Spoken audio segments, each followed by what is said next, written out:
Before I begin, we have two of our members absent from tonight's meeting. Member Turney is on Halifax on a city business, and Member Valiquette absent from this meeting. So we'll go on confirmation of the agenda. Is any additional item to confirm the agenda, or we can confirm? Confirm. Thank you.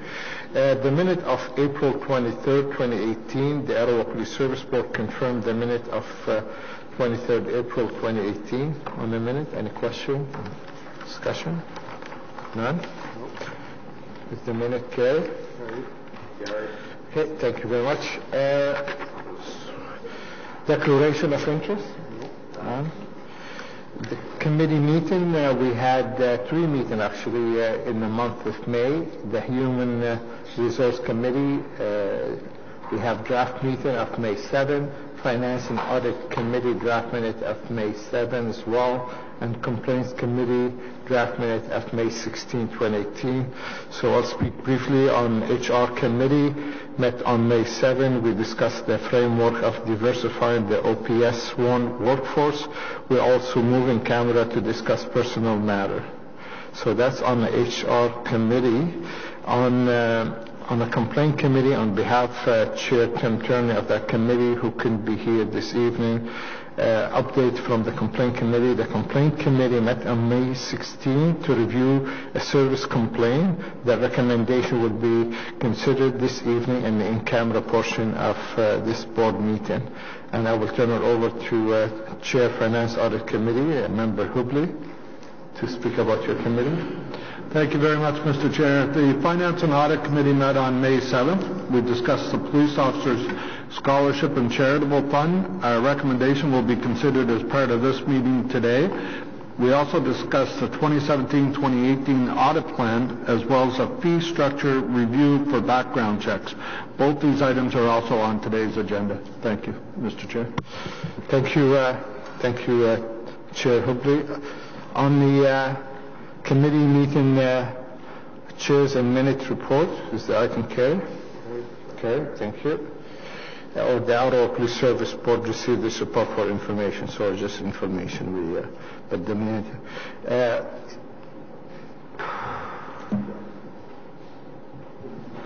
We just received the minute of the committee, or was that item number 1, we had the Chief's verbal report. We'll hold item number 1. Item number 2, we do have a presentation. We're going to hold item number 1 is the Byward Market Street Ambassador Program 2017 Annual Report in 2018 funding. So we'll hold item number 2. Item number 3, the Boys and Girls Club of Ottawa 2017 Police Youth Center Report. We also have a presentation on item 3. Item number 4, Police Officer Scholarship and Charitable Fund, Executive Director Report, that the Ottawa Police Service Board forego its annual $7,000 capital contribution to the Police Officer Scholarship and Charitable Funding for 2018-2019. However, remain as a party to the fund with the Ottawa Police Association and continue the administration of individual scholarship to eligible children of permanent and retired member of the Ottawa Police Service.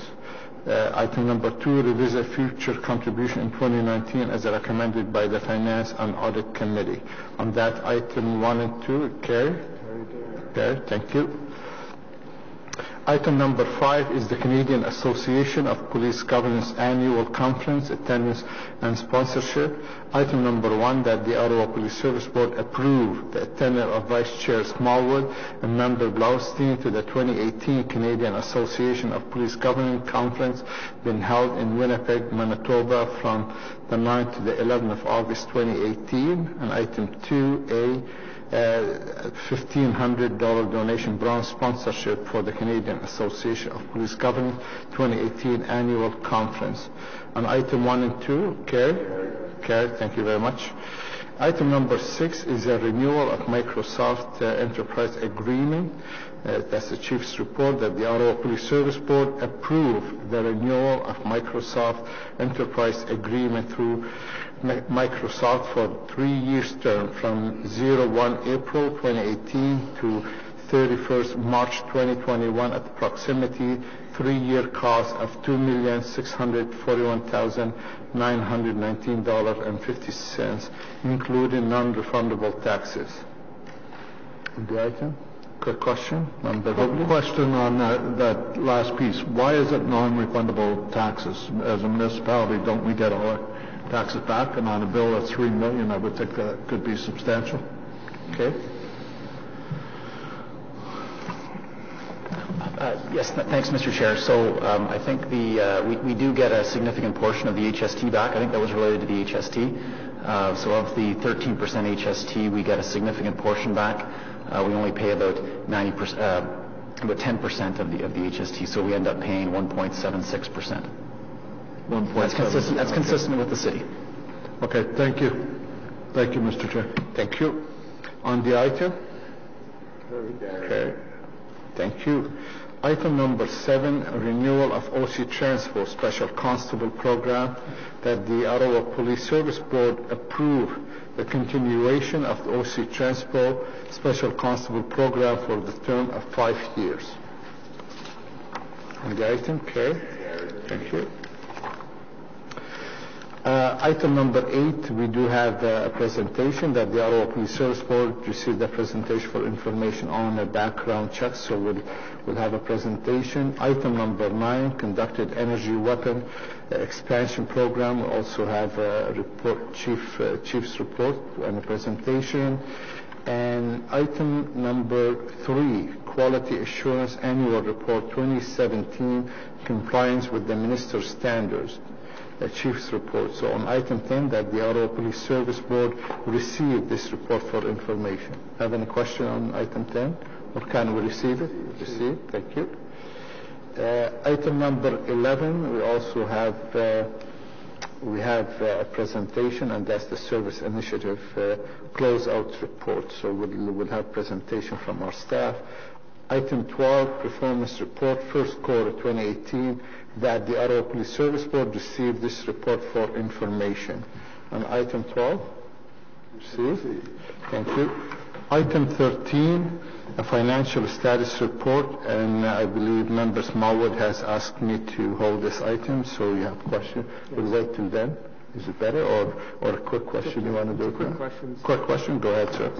I noticed that on the report under financial accounts compensation, in the first quarter we've hit 42% of the total budget. So I'm just wondering, is there some reason why we would have hit 42% already? Is there some payment up front or something like that? Yes, Mr. Chair. This is so in the financial accounts. This is where the costs associated with retirements are, and our retirements are front-end loaded. Okay. In the first quarter of the year. Okay, thanks very much. Also on item 13, and a question for the DG. So we did a good job, and you presented to the Finance and Audit Committee on a true cost, or a full cost, I should say, on a background checks. Now, with item 13, can we do the same in the future and give us a true cost for the pay duty and you know, just like what you did with the background checks, just to have a better understanding the wholesome cost to this item? Mr. Chair, we'll be happy to do that, and we can probably bring it to the next FAC meeting. Okay, that would be great. Okay, thank you very much. On item 13, that the Ottawa Police Service will receive this report for information, is received. Item number 14 is workforce management report first quarter 2018. Chief's report that the Ottawa Police Service Board received this report for information. Received. Item number 15, outstanding report inquiries in motion for May 2018, the Executive Director's report that the Ottawa Police Service Board received this report for information. Item received. Item 16 is the letters of commendation. Chief's report that the Ottawa Police Service Board received this report for information. See, thank you very much, folks. And I know we have a long agenda and we have 5 presentations, so we need to move forward with this. So with that, I'll turn it over to the Chief for the item 1 with the Chief's verbal report. Chief. Thank you. Thank you, Mr. Chair. As you've noticed and you said as well, we have a number of presentations, so I'll try to keep my verbal report brief this evening. So as you know, in the past 5 days, we have seen 2 serious and disturbing homicides in our city. Last night, a shooting in the city's south end left 1 man dead and 1 woman seriously injured. This homicide and attempted murder began as a dispute between neighbors, which quickly escalated into deadly violence. It's a pattern of violence and escalation that we are seeing repeated. Major Crime is currently seeking the arrest of Mr. Tristan Campbell in relation to this case. And last Thursday, a woman working as a librarian in a downtown religious center was attacked and murdered. This morning, a man appeared in court to face charges in her death. This violence is a crime trend that we are seeing in Ottawa and other Canadian cities. It takes strong police work to solve them and hold offenders accountable, and this city is served by professional police members who are doing just that. And we truly appreciate the community's input and help in helping us solve these crimes as well. This weekend we saw another successful race in the past few days, and I want to congratulate all the participants and organizers on a great event. I also want to thank the many members of our police service and other emergency responders who worked to make the Tamarack Race Weekend another great success. There were very few incidents, and we were once again able to balance the security needs for a major event and achieve a fun weekend for all. A bit about the Byward Market in the downtown Rideau area. Earlier this month, we did announce an initiative focused on the Byward Market in downtown Rideau during the warm summer months ahead. Like past summers, there will be an increase of officers on bikes and foot patrol.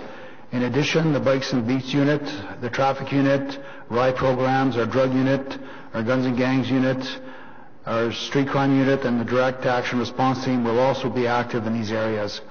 In partnership with Ottawa City Bylaw, the Alcohol and Gaming Commission of Ontario, and OC Transpo, we are conducting community safety initiatives to target disorderly behavior. Like the Liquors License Act, offences as well will be targeted, criminal activity, and aggressive panhandling. The first of these events and enforcement weekends took place over the May long weekend. This is just one of the ways that the police service is working with community partners to address these and other types of issues.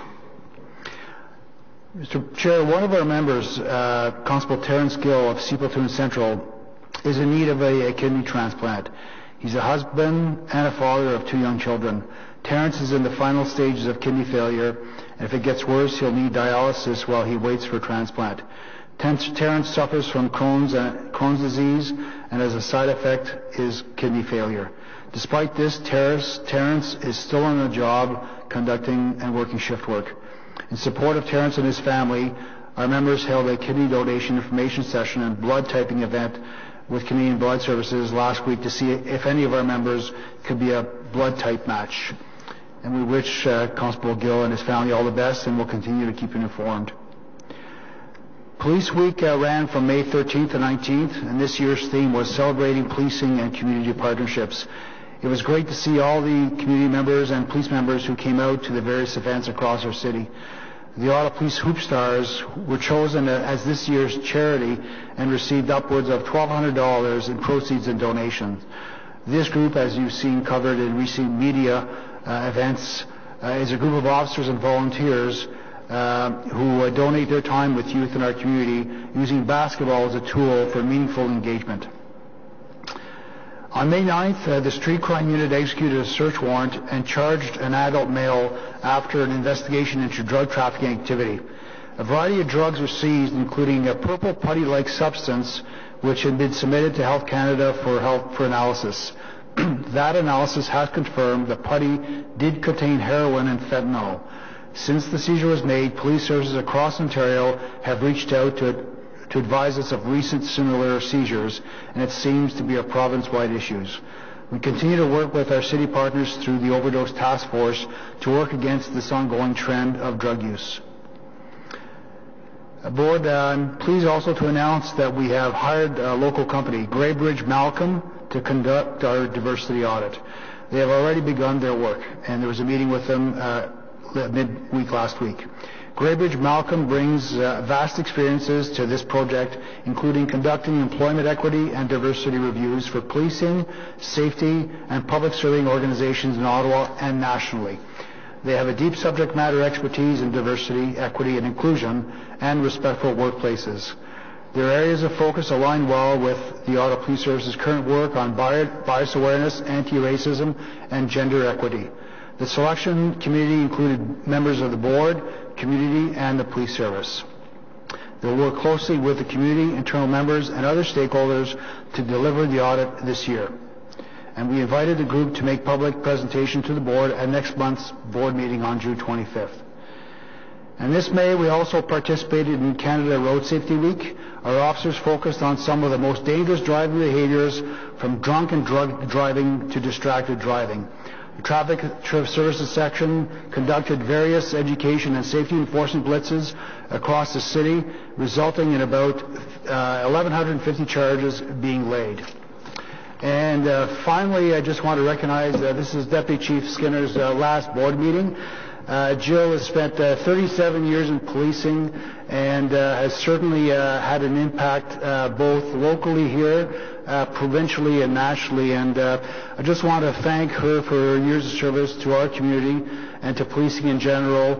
You certainly made your mark, and I note the impact as far as your passion around victims of crime and ensuring they get treated fairly and that their voices are heard. And locally here, you served under me, under our command team for the past number of years, and I truly appreciate your leadership, Joe, and I wish you all the best in the next chapter of your life, and I want to thank you on behalf of the entire police service for your service to our community. Thank you.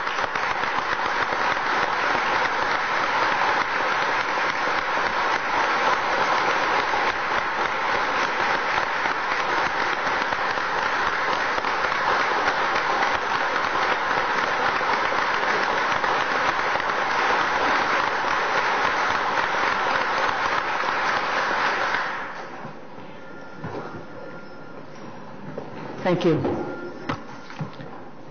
We have a retirement celebration planned for June 26th. It's a breakfast, which all the funds will be donated back to a great organization in our community. So you're all invited.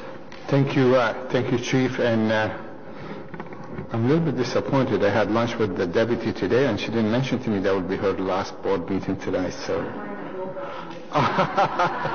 any question about the chief is okay? Member Hubler. Congratulations, Deputy Chief. I hope you enjoy your retirement, and you've made quite an impression that you've left behind here on this organization, so I wish you well in the future. My question to the Chief is, you mentioned about the bikes, officers on bikes in the market. What's the rollout for the bikes in the suburbs? Because they're very effective in the suburban areas with building the relationships with the community, so I look forward every year to the bikes hitting the ground. Do we have a date yet when they'll be out? Yes, Mr. Chair. The bikes are currently out right now. They're actually, members are going through their annual requalification or recertification training, as well as new members are currently undergoing training. But having said that, bikes are currently being deployed with this weather that supports the deployment of bike officers. Great. Thank you very much. So, Superintendent Ford, when you talk about bike, you mean bicycle? We're going to see bicycle in West Carlton, leaving the city all the way to West Carlton? Oh, okay. Okay. No, I was just wondering if because you might start on Monday, so you can get there on Friday. Another question from Member Nicholson. Thank you, Mr. Chair. Deputy, thank you for so many years of service. Thank you, thank you, thank you. Chief, my question is just, you mentioned that the diversity audit, we've hired Greybridge Malcolm, and thank you so much. They're a firm I'm familiar with, and they're good. When do we anticipate that we can see the report from this audit? What's the deadline on it? Mr. Chair, it should be by January.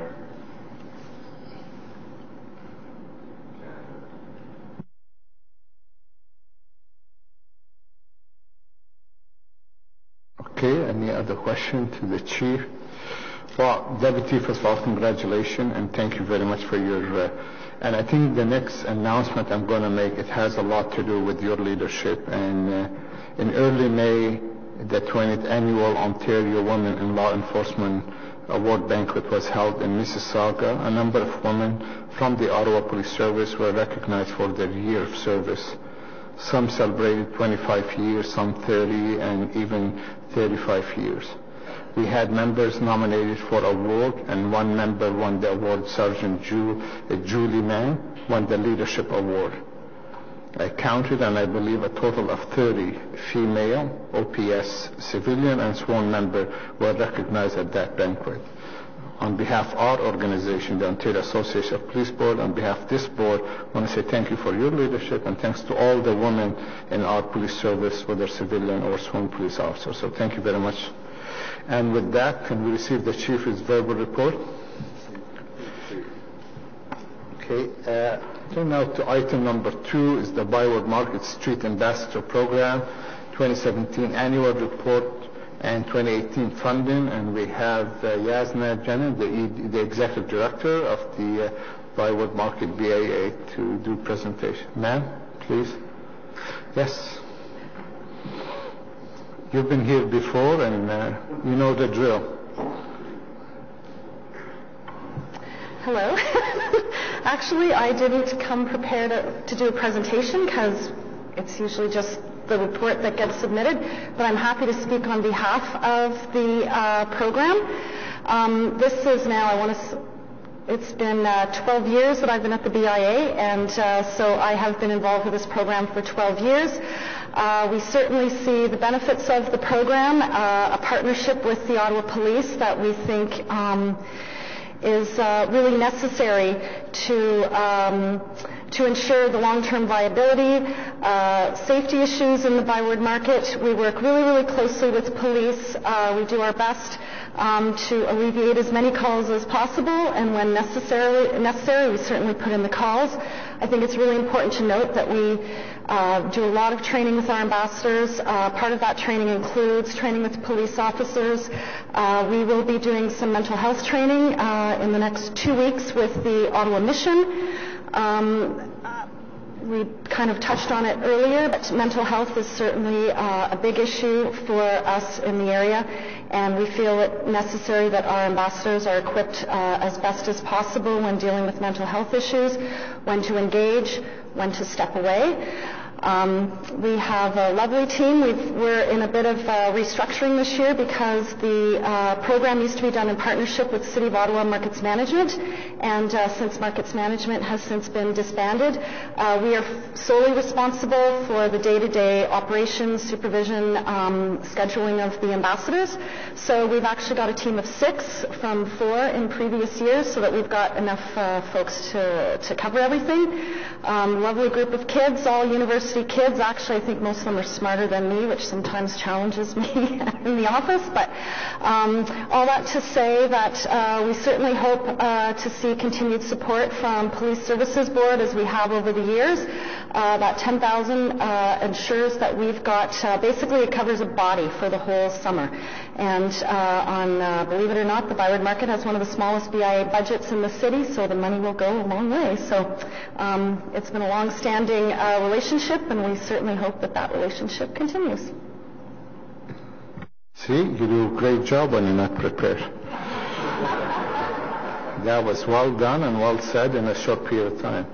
So what on the front advice before we turn to our call is that the Ottawa Police Service Board continue to endorse the Street Ambassador Program and approve the release of $10,000 contribution to the Byward Market Business Improvement Area for operation of the program in 2018. On the item?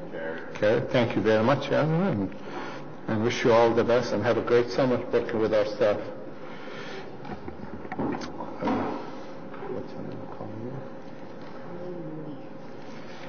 And the second presentation is item 3, which is the Boys and Girls Club of Ottawa 2017 Police Youth Center Report, and we have a presentation by Colleen. Colleen's already behind there. Colleen, you don't need introductions. You've been here before, so please proceed. Thank you. I just want to get my presentation we send the best IT person to you.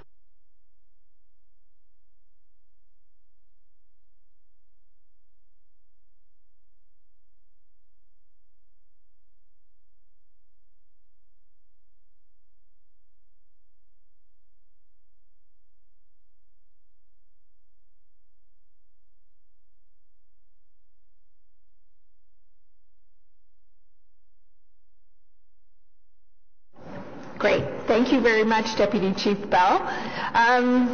So I have submitted a more complete report, but I'm just going to go over a few of the highlights today.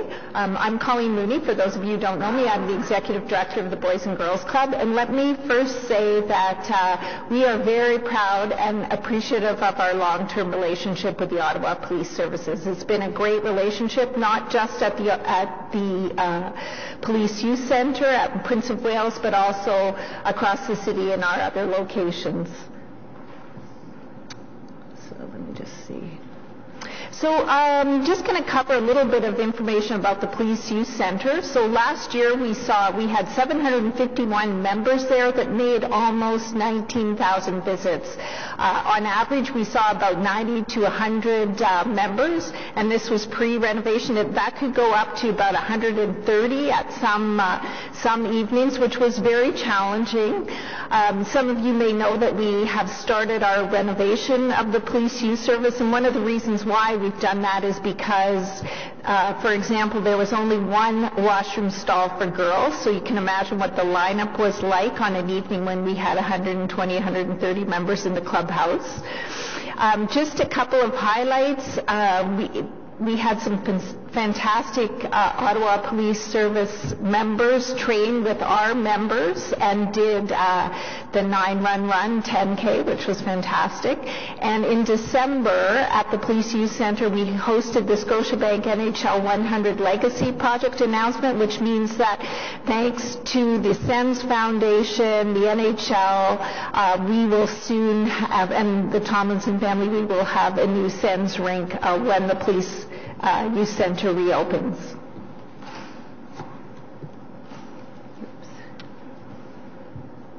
So I just wanted to show a couple of pictures of what we hope to see by the end of October 2018. So you can see on the left the before picture of the Police Youth Service, and we're hoping it's going to look as close as possible to that picture on the right by the end of October 2018. We had hoped to be finished by the end of the summer, but like in any good renovation, there's always a few surprises along the way that slow the process down a bit. So you can see what we've pretty much finished is we have gutted the interior of the current existing building, and we are reconfiguring it. And we will be adding a full-size gym on the side with new change rooms, and then there will be the rink on the side, which will be a winter rink for hockey and skating, and in the summer it'll be a ball hockey basketball rink. This just gives you a little bit of idea about how our visits have been growing to this clubhouse. You can see pretty much from 2014 on, we were operating at full capacity. It was pretty full and probably some nights beyond capacity. You'll see there's a little bit of a dip in 2017, and that's because we closed the clubhouse in September, but we have moved to a decommissioned school, McGregor Easton on Dines Avenue. We were worried that if we closed the program completely that we would lose a lot of kids in the interim, so we are currently renting a school from the Ottawa Carleton District School Board. And this is just a little bit of research on this vulnerable neighborhood. This is older data. We're still waiting for the new Ottawa neighborhood study to be populated from the most recent long-form census. But I would just draw your attention to the top line, which is the percentage of population living in low income. The average across Ottawa is 11.6. In this neighborhood, it's almost 27%. And also, if you look down the household after-tax income, the percent under 20,000, on average 9.8, in this neighborhood 39%. So it is a neighborhood that's in great need of youth services, and we are extremely appreciative of your contribution towards keeping this clubhouse open. Thank you very much.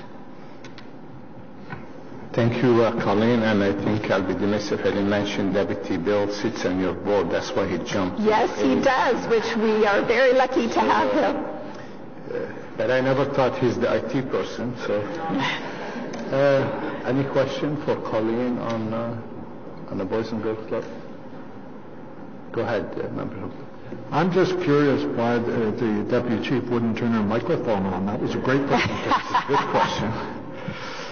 Well, Colleen, I attended every event you have there, and I have to tell you, it's a pleasure to attend those clubs and work with the youth in our community. And I've been going for that breakfast for so many years, and some of the youth we saw when they were 10 and now they're almost 25 years old, and how developed they are, and the university and other, I think it really is a success story is written in that building. So I just want to say thanks to you and all the board members who work so hard, and I know my vice chair here will say the same thing.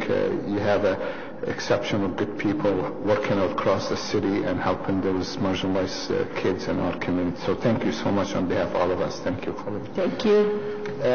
On the item, I think I received this item. We have to carry and receive. So, yeah, it's in the budget that we have to carry. So, thank you very much, ma'am.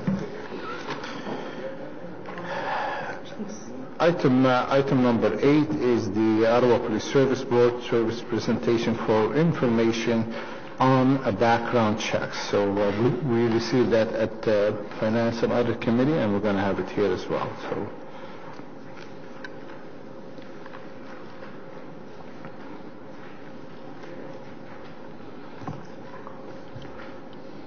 Do you need Steve to turn it off?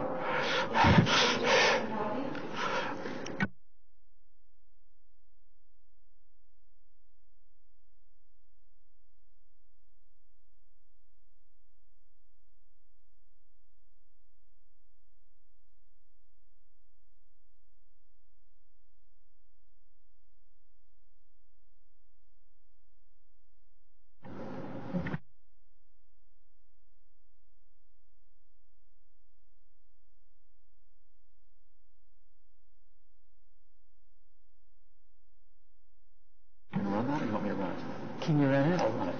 Thank you, Mr. Chair. We apologize for the setup. Probably a 7-year-old would have had this set up already 10 minutes ago. We're here tonight to bring the board up to date with the discussion that we had at the Finance and Audit Committee about 2 weeks ago, pardon me, and it's to give you an update both on our background checks, the status, we've got a status update on our service itself. The ability to apply online is now up and running and has been for a bit. We'll fill you in on how that's going. And we also have a fee structure for you to consider. It's a user pay approach, and we already actually adopted the approach in the budget, and user pay aligns with the city's views on these matters, where the cost of providing the service to a group of taxpayers should be recovered from that group of taxpayers through a user fee and not set on the tax rate itself. So we're going to walk you through some of the options for fee structures, and this is as part of our cost recovery exercise, as well as we've done some research on other areas and how they've handled this matter. So it's quite surprising to see how the demand for background checks has grown. You'll see on the chart that we've gone back 5 years, and in fact our volume of background checks has almost doubled.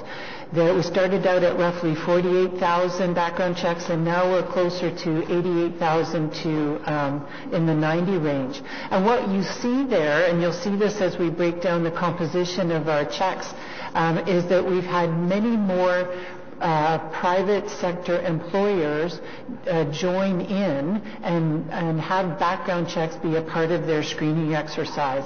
So that group in our population has grown quite significantly. As well, we see in Ottawa that there are a lot of folks who volunteer at more than one event, and often that requires multiple background checks. So in a year like 2017, when we had Canada 150 and Ottawa 150, we probably had a little surge in volume there. So it's been a steady incline, and thank goodness that we had the online background check come into play, or we really would have struggled to process these checks manually. Here's a bit of a look at behind the scenes at the background checks. So why do people come and get them? About 2/3 are for employment. That might be employment in the vulnerable sector, for a nonprofit agency, or it might be employment for a private agency like a taxi company or Uber, who are now required to have these checks as part of the bylaw requirements. About 1/3 of our customers are volunteers, and right now they have a free background check. When we look at to slice it slightly differently and have a look at the demographics of the group, the majority of our take-up is through adults. Almost 88-90% of people applying are adults. About 10% are youth. That's probably a group of folks who are either doing a co-op job where they require a background check, or perhaps that's a summer job with the city and they require a background check. About 2%, or just over 2%, are senior citizens. So we're going to paint a bit of a before and after picture to help take you through the journey of how we got to our online process. Before, we were completely paper-based and very manual, so many hands touched many pieces of paper. We had both sworn and civilian members processing background checks, different levels of them, and we were at many locations. And that caused there to be multiple touch points. We had quite a range of duplicate data entry, and at our most extreme, we had a 13-week backlog of 6,500 requests. And we weren't proud of that at all. It was just an indicator of how cumbersome the process had become against the volume that we were now receiving. When someone processed a background check, it took between 12 and 15 minutes of processing time, and we were using 17 FTEs to perform this. 9 permanent folks in our background check unit. We had 4 casual FTEs to help with the backlog clearance, and 4 term FTEs as well for peaks. So it was a very rudimentary process, and we did our best to help people out. Now, after we introduced the online process, things changed remarkably. And here was the vision that we set out with. We wanted to have an end-to-end online electronic solution in both official languages that would allow you to do everything related to the background check. So you could apply for the background check. I often use the example that you could be in your pajamas just to identify. You could be at home and do it. You could pay for the background check online. Your identification would be verified, and that's very important. We want to make sure that we're giving the background check to the exact individual who's requested it, and you could receive your results online, either mailed back or online in a return email. We wanted our customers to receive their background check within 48 hours, so to really turn things around so that it was a strong service. Here's what we found out after we went live in May last year. About 50% of our customers are completely online, and they do the end-to-end process, and they receive their results in 24 to 48 hours, if not less than that, actually. Usually, if you apply online before 8 in the morning, you'll have your results by noon. Some of our online customers are unable to verify their identification, or or complete the payment part of the process, or they might be under 18. That's about 20% of our customers. Those folks end up coming into Queensview to walk in and do the payment and ID verification. We fast track them to make sure that they're in and out quickly as they've completed most of the process. The remainder, about 30% of our customers, they're a walk-in customer. On average, their wait time right now is about 55 minutes. So they wait for 55 minutes or so, and then when they get to the counter, the transaction time is 6.4 minutes. So a significant improvement over our previous results, but online is everyone's best option. We're at a centralized location right now, which is at Queensview, just across from IKEA. What we've seen, when I say it's quite a startling change from before, here's kind of the benefits of the before and after process.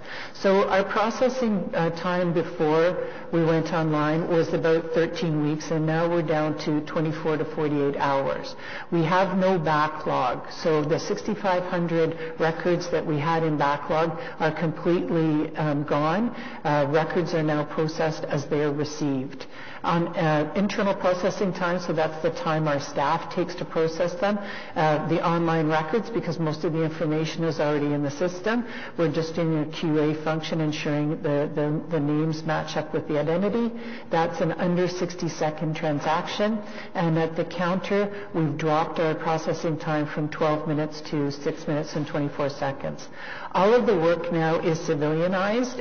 Sworn officers have been relieved of these duties, and the system now provides some quality assurance support as the online coordinator works through it. There's QA support provided in terms of different names are spelled different ways, ensuring that addresses are correct, and we also have automated audit records. So everything every step that is taken to select the background and to confirm the payments we have a complete audit trail. Our staffing pressure has been reduced as a result. We've gone from 17 FTEs to 11 FTEs, and we are now processing that increased volume actually within our budgeted FTE count. We know that there's further work to do. We want to encourage more customers to complete online, so we have 70% who start online. We'd like to see that move to 90% if possible. There will always be a group of people for whom an online solution is not the best one or acceptable to them. We need to find a solution for our under 18 applicants.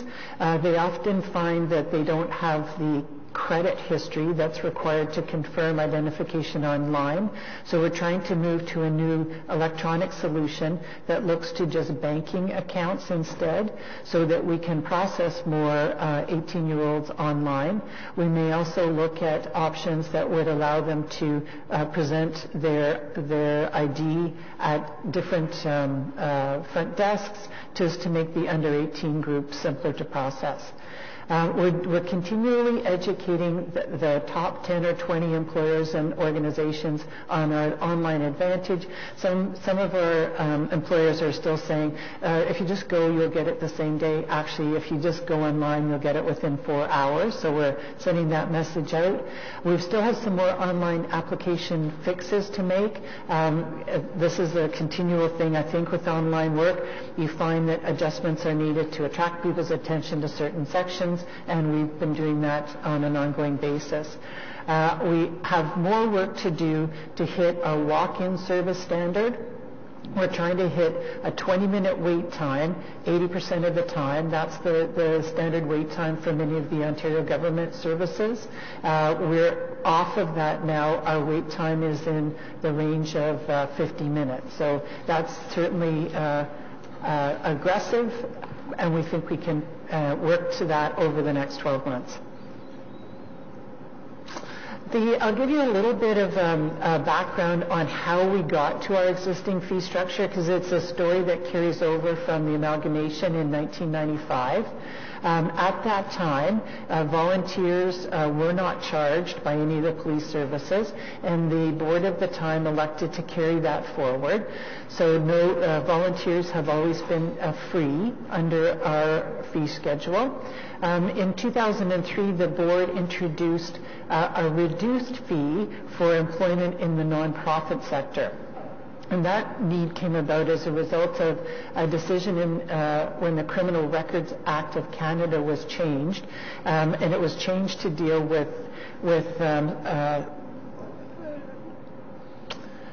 sexual offenders who had been pardoned, and that was creating an issue with with name changes that in fact pardoned sex offenders were working in vulnerable areas. So a new level of check was introduced, and in 2003, a vulnerable sector check.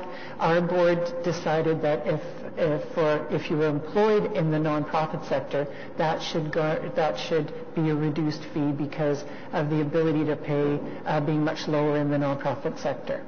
The board and that carried through. Every other employment check has been full cost recovery in the past, and that's one of the bases that you'll see that we've looked at going forward. So now, this chart just gives you a feel for what we charge now, and the kind of volume that is associated with that. So the level 1 police criminal records check is basically a check against the CPIC system in Canada, and that would reveal whether there are criminal charges pending or whether there have been convictions under criminal charges. We charge $50 for that check if you're employed, or $0 for a volunteer. That's kind of the medium part of our volume. The level 2 check, that's a new check under the LEARN guidelines. It's very similar to a police criminal record check. If you're employed, it's a $15 fee. If you're a volunteer, it's free, and there's about 3,300 of those that we do a year. Our biggest volume is around the level 3 police vulnerable sector check. That checks both CPIC as well as the local records that Ottawa Police has in their system. And you can see that a volunteer again is free, and that record check is $15 for employment. This is where our biggest customers on the employment side tend to be Uber drivers and taxi drivers right now. We charge an express surcharge to get same-day service if you're a walk-in customer, and if you're out of our jurisdiction, we charge a $42 charge on top of that to ensure that we're not putting an extra burden on the Ottawa taxpayer. So we have quite an unusual fee structure, and that's one of the things that we wanted to look at as we refined and had our online system become more stable. And Jeff will walk you through some of the background work that we did to try and discover what it would look like to have a fully cost-recovered fee. Thank you, Deborah. So from a full cost recovery perspective, the chart above looks at our actual and budgeted costs. Total costs to recover for the service are a little over $4.7 million. And this breaks down into $2.7 million for direct costs, which are mainly made up of salaries, along with software costs, amortized project costs, as well as some variable costs for credit check and fingerprinting. And then the overhead costs are a little over $2 million, and the overhead costs reflect an allocation of shared and administrative costs required to run the organization, such as legal costs, finance costs, HR, facilities, corporate, as well as other, along with an allocation of the annual shared IT costs required to run the organization. When we look at the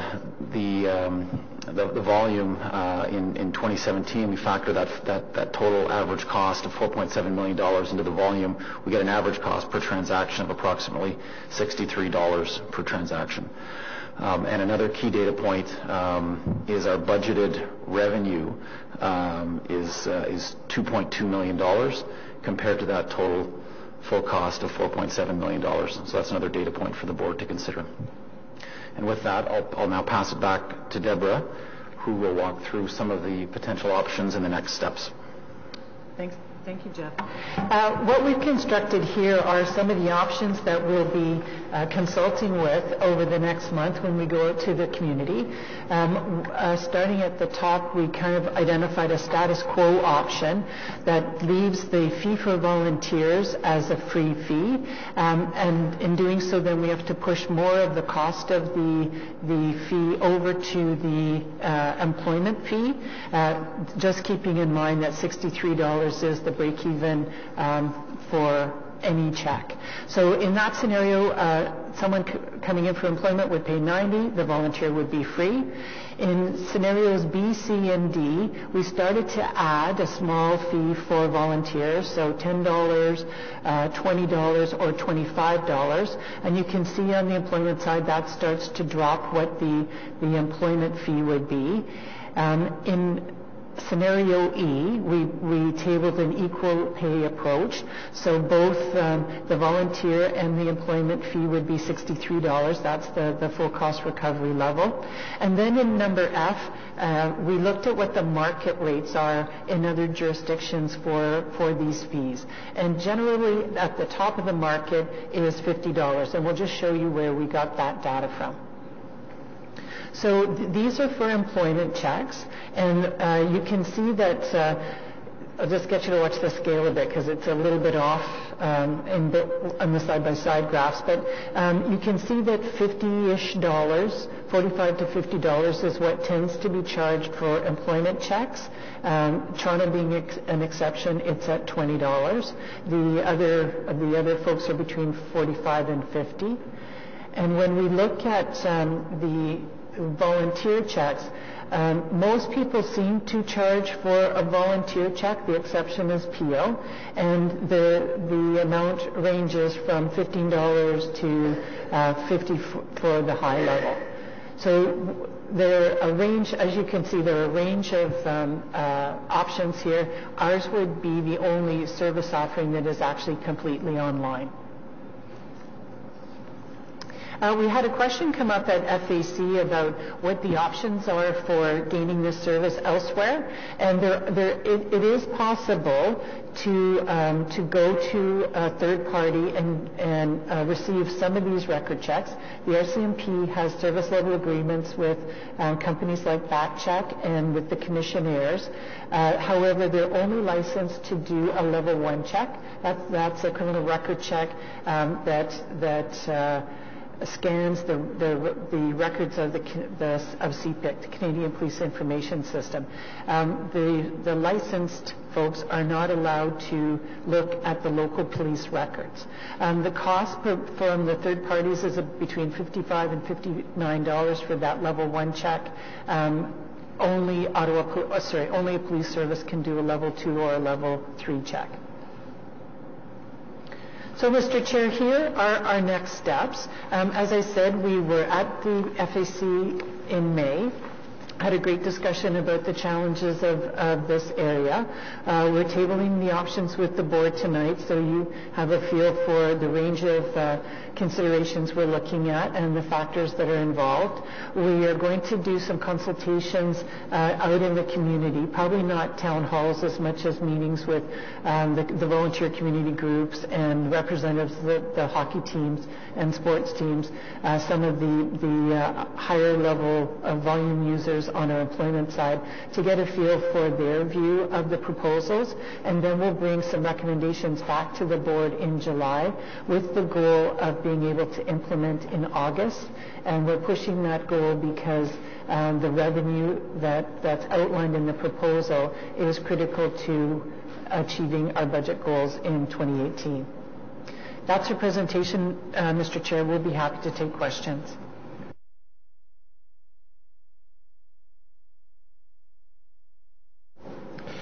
Thank you very much, Director General. And we have a question from Member Hubley. We'll start with Alan. Thank you, Mr. Chair. The question I have is to do with the cost recovery piece. Like, you're telling us a lot of them are processed within seconds, really now. So it's hard to imagine that we would charge somebody $90 to process an application that can be done within seconds. So it's got to be. There's some in this process that's taken a lot longer to get done, and that's what's driving up your costs. Is that correct? Well, there still is a significant staffing component. So there still is, even though we brought it down from 17, there's still 11 staff, so that's a significant cost. There's also been a significant investment in the IT infrastructure that allows the system to work so fast and check a bunch of different systems and databases. So a combination of the staffing costs along with the investment in the IT infrastructure is what drives the direct costs, and then we have the overhead costs that are overlaid on top of that. So we've done a costing based on the future model, and we haven't looked at the past. The costing doesn't include the 17 headcount. The costing just includes the 11 FTE going forward. So that's the actual cost of providing the service. Okay, and your overhead costs that you refer to are things such as corporate. That piece is all not directly related to the work. It's just an add-on that you put in there, and it adds up to $2 million? Yes, that's correct. There's two components in that overhead. There's the administrative corporate overhead, like finance and facilities and legal and so on and so forth. And then there's a component of a shared IT infrastructure as well. I'd be curious to see, I won't take you down that path right here at the committee, but I'd like to see a little more detail behind those numbers, because it just seems high, given that the whole idea was to make this quick. You're getting the results where there isn't the backlog anymore. The turnaround's quick. I'm just surprised that cost is higher than anybody else. Like you're telling us the $63 cost is over what any other place in Ontario is charging for this. So I'd like to see, as part of your consultation, I believe I mentioned this at committee, I'd like to see another option in there that reduces the price for those ones that go very quickly, and then you recover some of your costs for the ones that aren't quickly, that can't be done quickly. Okay, we can do that, and I'd be happy. I'm just suggesting that it might be something to look at. If you want my help, I'm more than happy to sit with you and do it, but I think it's worth looking at. I appreciate that. As a fairness to the user who we're saying this is the cost. Fair enough? No, fair enough, and I'd be happy to whether meet with you individually to walk you through in more detail the costing, if you're interested. Great. Thank you. Thank you, Mr. Chair. Thank you. Any other question? Member Nicholson? Thank you, Mr. Chair. I guess my question has to do with, is there a savings to be earned from faster growth? You know, I see you went from 48,000 to 88,000 in 2018, and I'm just wondering about size. Are we restricted? You know, I noticed you had a small percentage of searches from out of jurisdiction. So, is there a business here elsewhere? You know, wider. Has anybody else done that in Canada? You know, and I also want to hear, I guess, you know, offline, I'd like to find out a little bit more about what the private sector people, what's their pricing?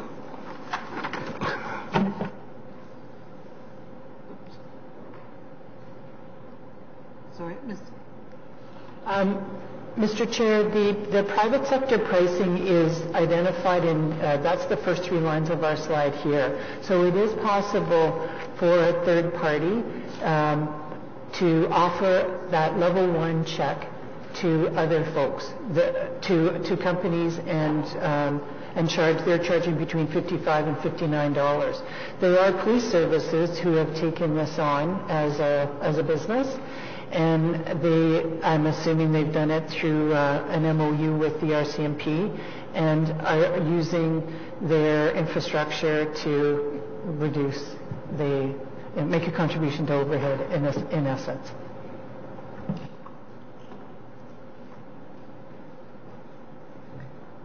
If we were to look at that option, we'd first have to sort out our lobby, because our lobby has at Queen Street has a fire restriction of 45 to 50 folks in it at one time. So we have to be very careful about the volume that we pushed into as walk-in business.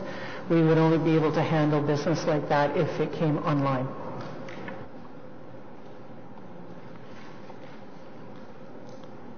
Thank you, Member Nicholson. Deborah, I did ask you the question in the past, and we heard from other services in the province.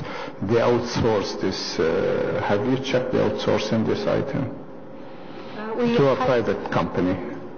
Yes, so we had a look at that option when we were developing these. You aren't able through a private company, though, to go beyond level 1. So and that's not where our volume is. Our volume is at the level 3 vulnerable sector check. So it didn't come forward as a significant help to us. And at $55, it's not too far off our $63. So not sure that it's a game changer for us. I think that information will be helpful when you're doing your consultation, because we hear time and time again the private sector may be able to do it at less cost, so that's a good piece of information. With that, thank you, Director General, and thank you, Jeff. The Ottawa Police Service Board received this presentation for information on the item received. Thank you very much. Item number 9 is a conduct energy weapon expansion program. So we have a Chief's report. Chief.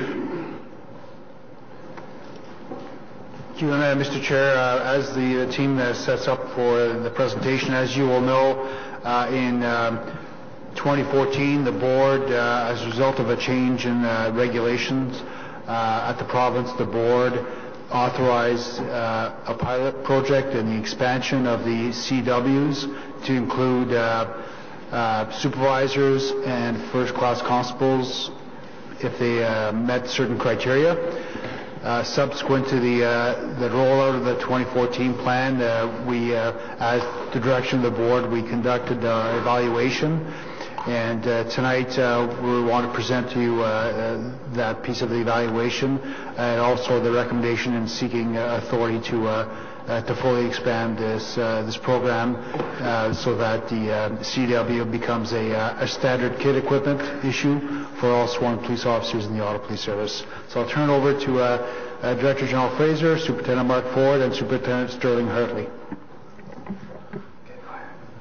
Thank you, Chief.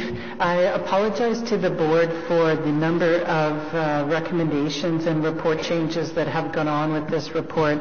We were busily negotiating almost to the last minute on the pricing, and we had hoped to have a repayment plan that go along with this recommendation, and unfortunately we weren't able to have it comply with the city's accounting standards. So I promise this is the last one you will receive. So thank you very much, Mr. Chair. We're here tonight to present several months of work on the CEW options, and I'll summarize the recommendations, and then Superintendent Ford and Superintendent Hartley will be carrying the rest of the presentation for you. So the CEWs fall under the guidance of the board's policies, and specifically it's the use of force policy AL-012. So in order to enact the proposal we're putting forward, the board would need to change that language, and it would allow the chief to be authorized to issue a conducted energy weapon, a CEW, to all sworn police officers. As the first phase of this deployment plan, the board would purchase 400 CEWs from MD Charlton Company Limited for $1,177,776, exclusive of taxes, and that would cover phase 1 of 3 phases of the expansion plan. To pay for those assets, we'll use 2 operating sources. One is the operating budget, where there's a provision of $640,000 that we'd included for CEW purchase in 2018, and we would take the remainder from the fleet reserve, $537,776. So two sources to enable the outright purchase of 400 CEWs. So we'll be going through now to help you outline how we got to the recommendation that issue to all sworn officers is what's required in this environment, and what our expansion plan looks like over the next 3 years. Superintendent Ford? Okay. Excuse me. Good evening, Mr. Chair.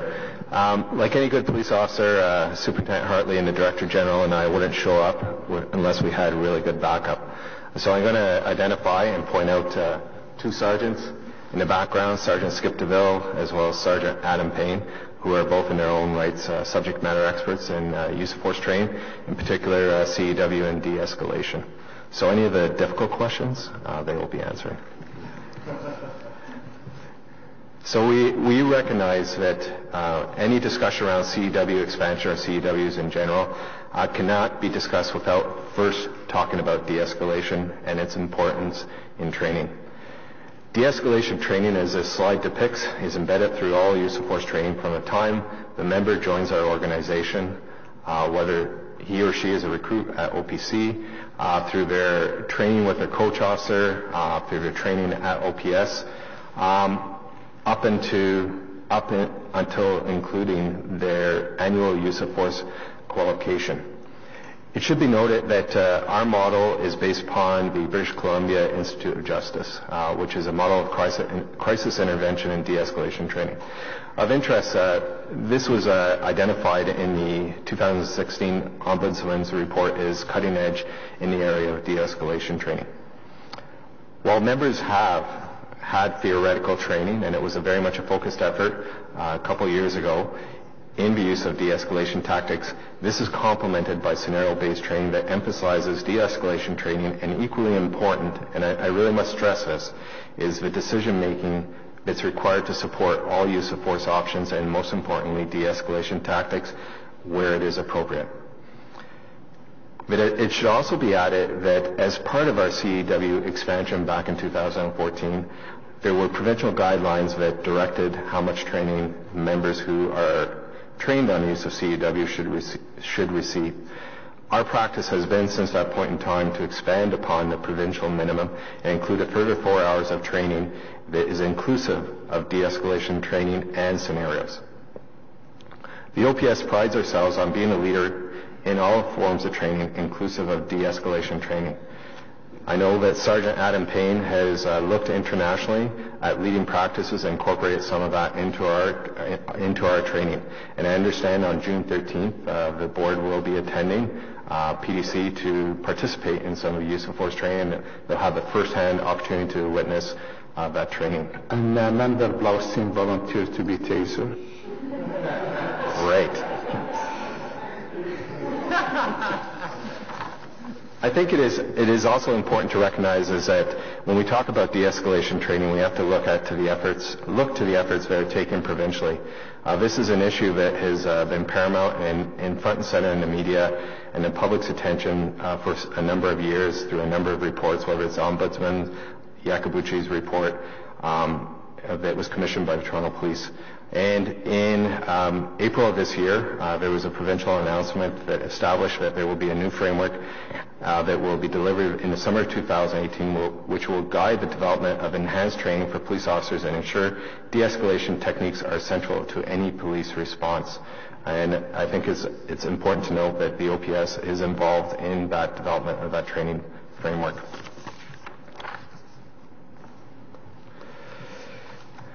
If you recall, after the expansion of our current TASER program in 2014, there was a commitment to conducting an evaluation.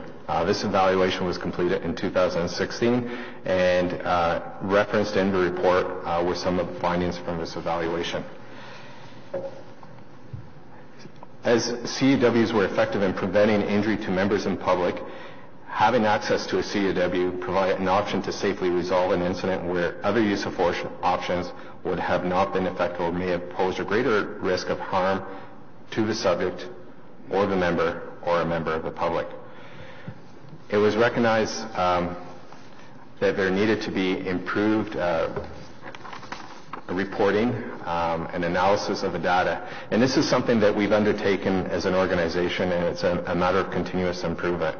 When we talk about reporting and analysis, is that unlike other use of force options for an officer, there are 3 reports that must be completed. They must complete a taser report, they must complete a provincial use of force report, they also must complete a general occurrence report, and as well as part of our CEW program, and I use the word taser, I know we're trying to migrate from that, as part of the CEW is that program is that CEW is then has all the data downloaded by our CEW instructor cadre. Having said that, we recognize that with the expansion or the recommended expansion program, this is a matter of continuous improvement, and there are other data sets, information that will help us better understand the deployment and use of CEWs. Some of these includes such things as contextual factors, subject behavior, and even another thing that was not measured and tracked before is that the mere presence of a CEW on a call for service, what was that effect? Because we know anecdotally that when a CEW is present, that sometimes can induce the desired outcome that we're trying to achieve. While significant improvements have been made in the time it takes a CEW to arrive on scene, and maybe I'll just take a second to explain what we're talking about here. When we measure this time to get on scene, that is from the time the first officer is on scene until the time, or the difference between the time the first officer is on scene until the time that a CEW or an officer carrying CEW arrives. So as you can see, in 2014, that time was 15 minutes, which is a significant amount of time, especially from an officer's perspective when dealing with highly volatile and dynamic situations. We made great strides in improving that response time and drew it down to 5.7 minutes as of 2017. But it is our firm belief and the recommendation based upon this report is that that time should be 0. We recognize that situations or incidents that police officers respond to on a routine basis are highly dynamic and can quickly escalate. And it is important that the officers have all use of force options available to them so that they can resolve that situation without escalating into more serious type incident and putting the member of the public, the subject, or officers at risk of harm.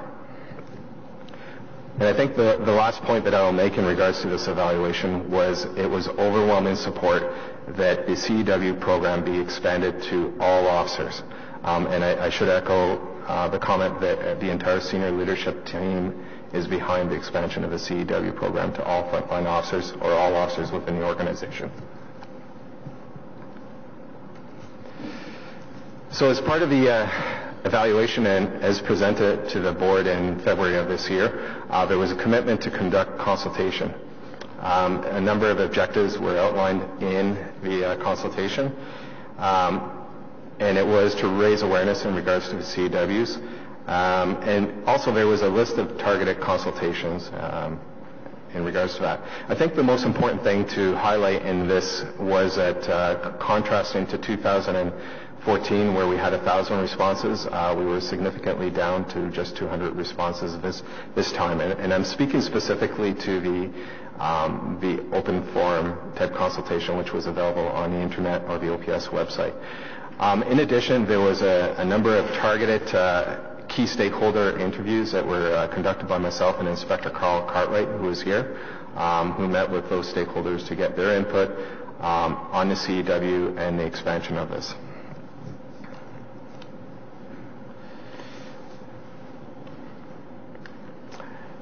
There were a number of themes that were identified, and I think a number of the members on the board have been around since 2014. These themes were consistent with that which we found in 2014.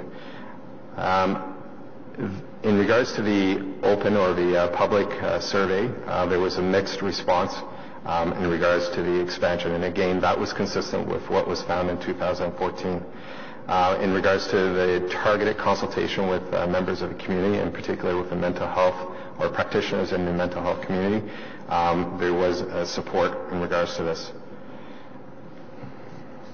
One highlight I would like to bring to your attention is in consulting with a couple of mental health professionals, whereas a previous focus had been de-escalation training in general. In speaking to Dr. Peter Boyles and Dr. Phil Ritchie, one thing that they did identify is that there would be value in increasing our training for frontline officers in dealing with members of the public who are suffering from mental health issues. Their belief is that they better understanding some of the challenges in dealing with members suffering from mental health issues could better prepare an officer to adequately respond. The good news there is that we have been doing this sort of training for the last few years, and based upon our findings of this report, this is something we're looking to further expand and increase the number of officers that cycle through this dedicated training, which is a 2-day course. Another quote, I always find it interesting when you're meeting with people. They have unique ways of saying things differently. And Dr. Boyles, being a recognized expert in the mental health, pointed out that, and he has extensive experience working with the police as well as with members suffering from mental health issues, pointed out that in spite of all the training and de-escalation and all the tactics employed, there are still going to be situations where a subject will be a threat to themselves, the public, or the officer. The use of a CEW gives all an option to walk away from the incident without serious bodily harm or worse. All right. So conclusion. De-escalation is still a first priority. CEWs complement that approach.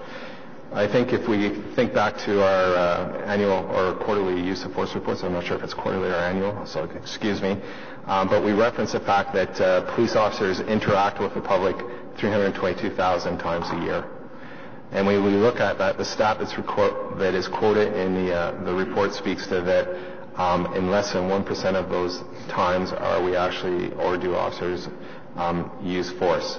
And really, I find that stat in itself is a little bit misleading, because when you look at the grand scale of 322,000, it's less than it's approximately 400 times a year where use of force is employed by a police officer.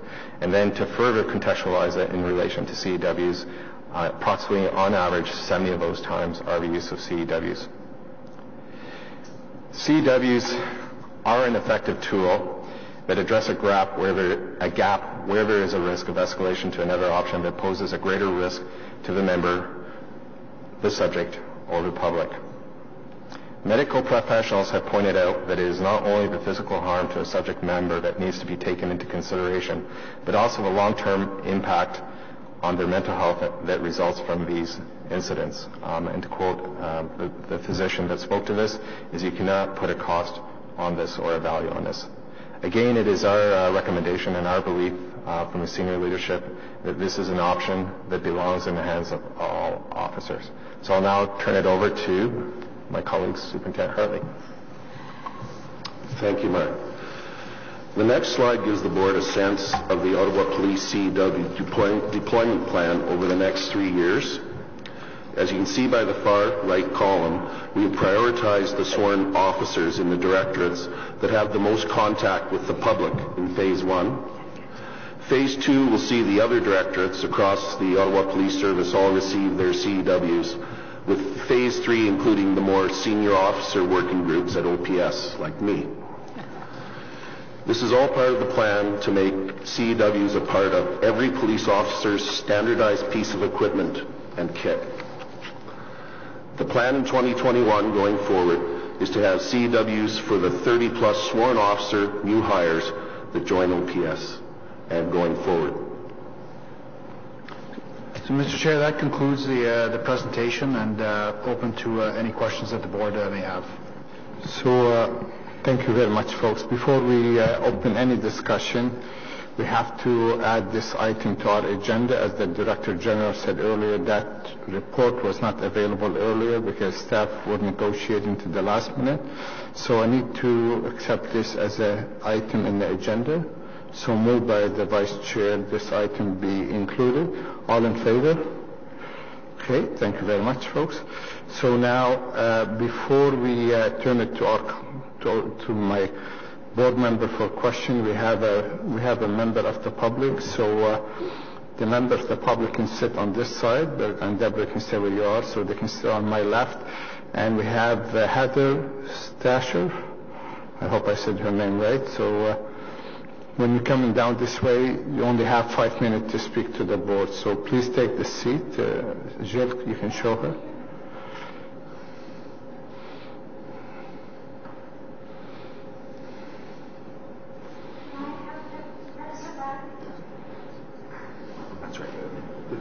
Perfect.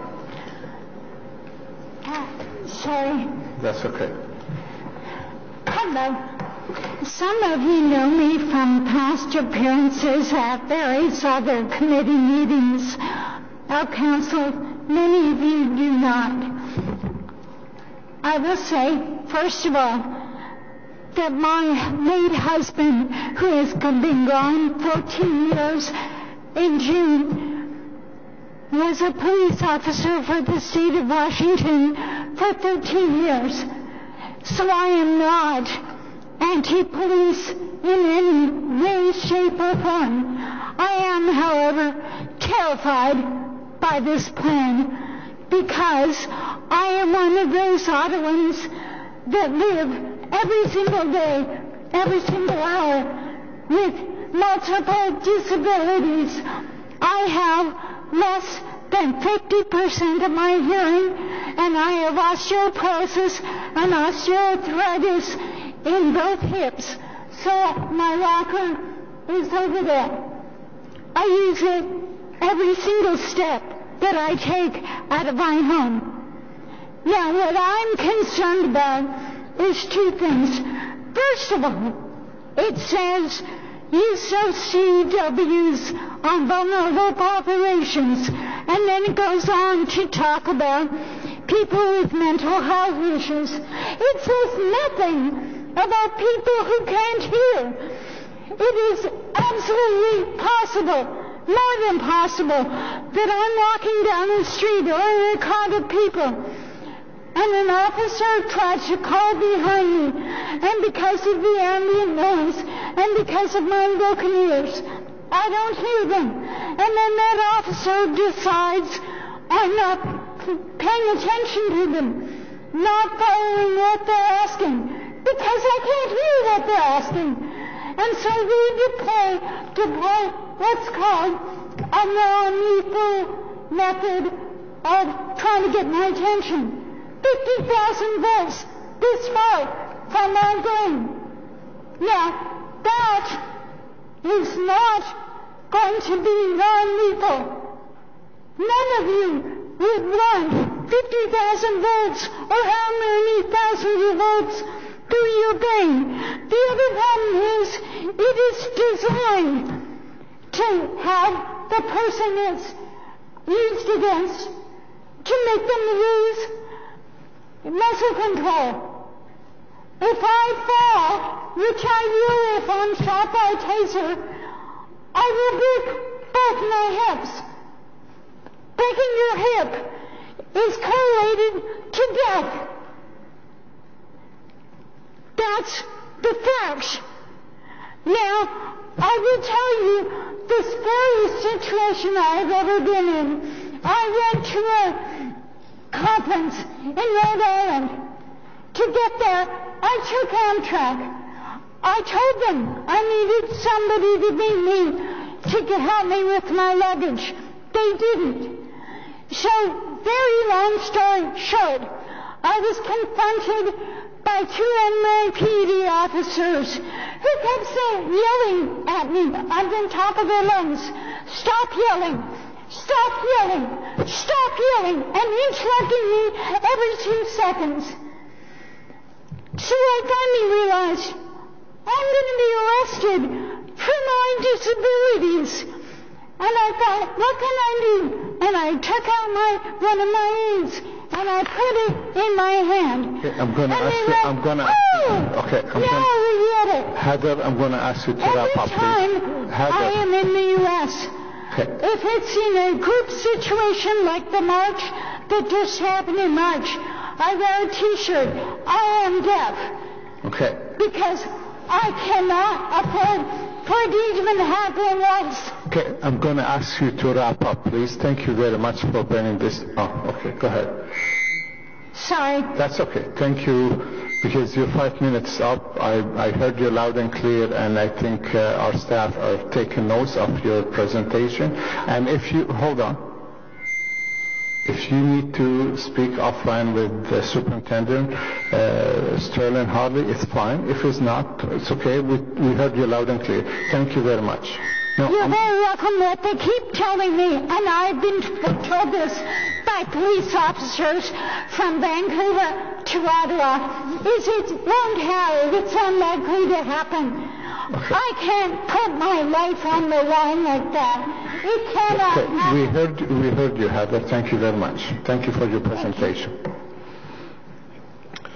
Now I'll turn it to our colleague for question.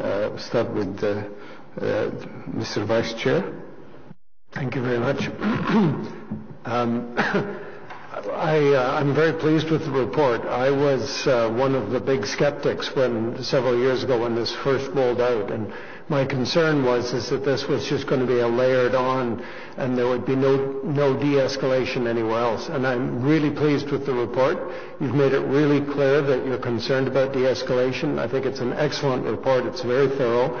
And I'm a believer now. I certainly wasn't before, but one thing that I really was impressed with, and I realize it must be a small sample size, but a decrease in the usage of other types of force, including almost 40% decrease in the discharge of firearms and a 29% decrease in the drawing of handguns. So I'm really impressed with that. And I'm really impressed with the extent to which you're looking at de-escalation. And one of your comments that I would just ask a little bit more on is you mentioned about the OPS being a leader in de-escalation training. And what I'm wondering is, for the board's sake, is there some metrics that you can show us how you're a leader by comparison with other services, and something so we can measure that improvement in terms of de-escalation? Thank you. Mr. Chair, as Superintendent Ford mentioned, the province right now is conducting research and academic research and coming up with a new framework with respect to use of force, which has a focus on de-escalation. They've done a number of part of the work is what's going on right now in Ontario and what is going on across the globe with respect to leading practices around use of force. That will be part of the entire report that the province is putting together, and we are part of that working group. So we will be able to access that type of information through the provincial report that's coming out later this year. Any other question? So what's in front of us? Did I miss it? No. Okay. Thank you. Thank you very much, sir. So, 1, amendment to the board's use of force policy AL-012 to replace the language in section 3 as follows. The chief of police will be authorized to issue a conducted energy weapon CEW to all sworn police officers. 2, the purchase of 400 CEWs from MD Shelton Company Limited for $1,177.77 exclusive of taxes for phase 1 and expansion plan. 3, that the purchase be funded from the operating budget $640,000 and the remainder from the fleet reserve fund at $537,776. So that's going to be replacing the former. You have a copy of that motion from you? Okay. Any question about okay. On the motion? Okay. Okay. Thank you very much, folks. And with that, we'll turn to Mr. Chair, I just want to acknowledge the work that the team has put in the past number of years in leading up to today. And I don't think you understand the significance of this public policy decision for the police service. This means a lot to our frontline officers. It means a lot to the community from a safety perspective. And this is, I think, a clear example of the board's understanding of the very difficult work that the women and men of the Ottawa Police Service have out there, and allowing them to access and have access to this tool is critical. So thank you very much for that support. Thank you, Chief, and thank you, Deborah, Mark, and Stu. And Sergeant, thank you, because you didn't have to do any demo tonight, but we'll wait till the 15th. With that, we have item 11, and that's the Service Initiative Closeout Report. And with that, we have a presentation. Chief, maybe you want to introduce the team when they're settled? Yes, Mr. Chair, it's actually quite fitting that this is Deputy Chief Skinner's final board meeting. Deputy Chief Skinner has been the lead, executive lead on this program, and a number of our team are here today. I just want to stand up. I recognize the team that for the past couple of years have been working very hard on the service initiative. So you stand up there, so you just be recognized. So thank you very much. And part of that team, Jane Wright, was our program director. So great to see you, Jane, here tonight, and thank you for all the assistance that you've done. So we committed to coming back to the board to report on what we wanted to accomplish with SI, what we've accomplished so far, and then the other legacy pieces that have yet to be achieved through the work. So you can sit down now. So thank you.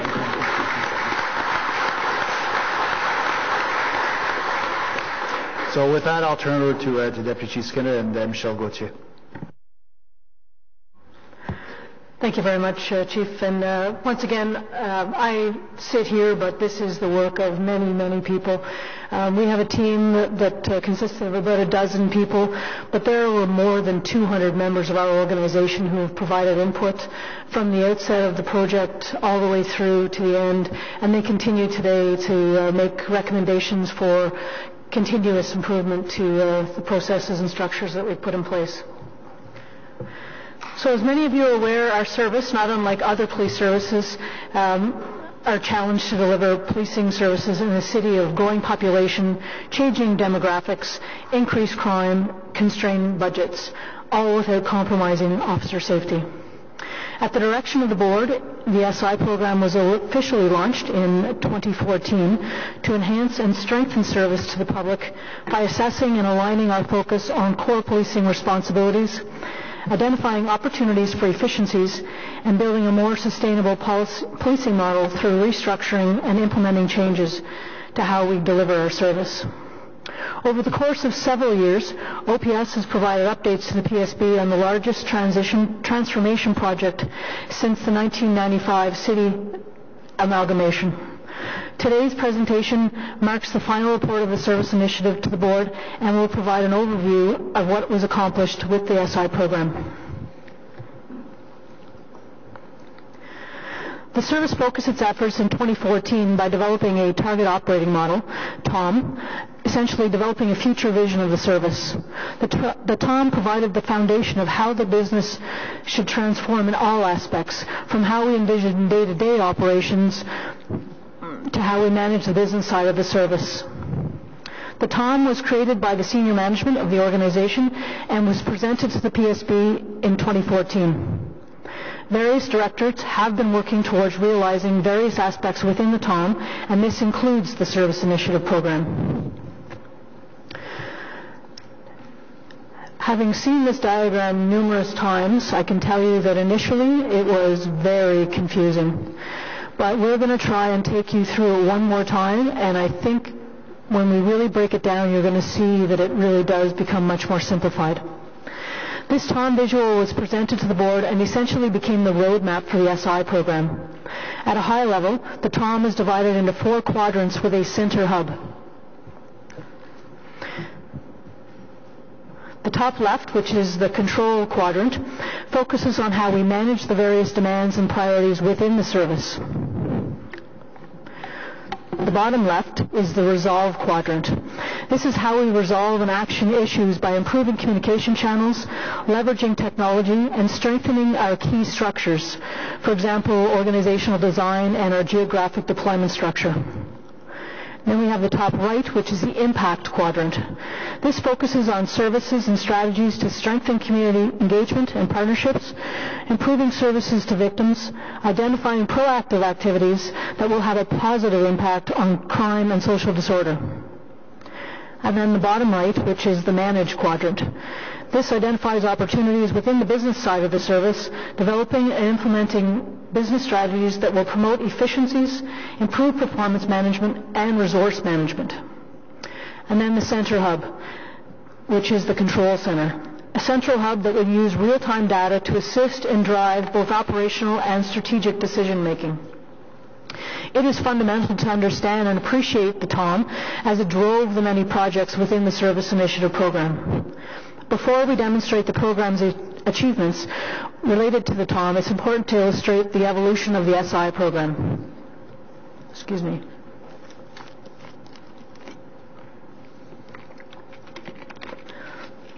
Between 2011 to 2013, the service embarked on a review and opportunity assessment for the service. The ideation phase was critical to understand the current state of the service and the opportunity potential prior to initiating a multi-year program. This is actually when we started with the opportunity log, which our members provided over 300 opportunities where they saw an opportunity for efficiencies. 2014 focused on building the foundational components to support a multi-year program.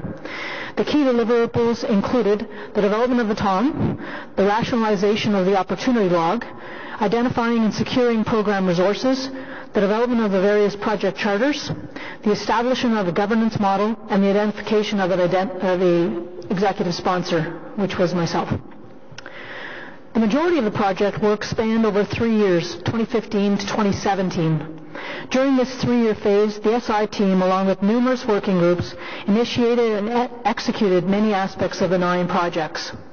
To highlight key activities in 2015, the teams developed business cases to support demand management opportunities, developed and analyzed options for various organizational structures, created an integrated operating model, and formed the consultation engagement framework.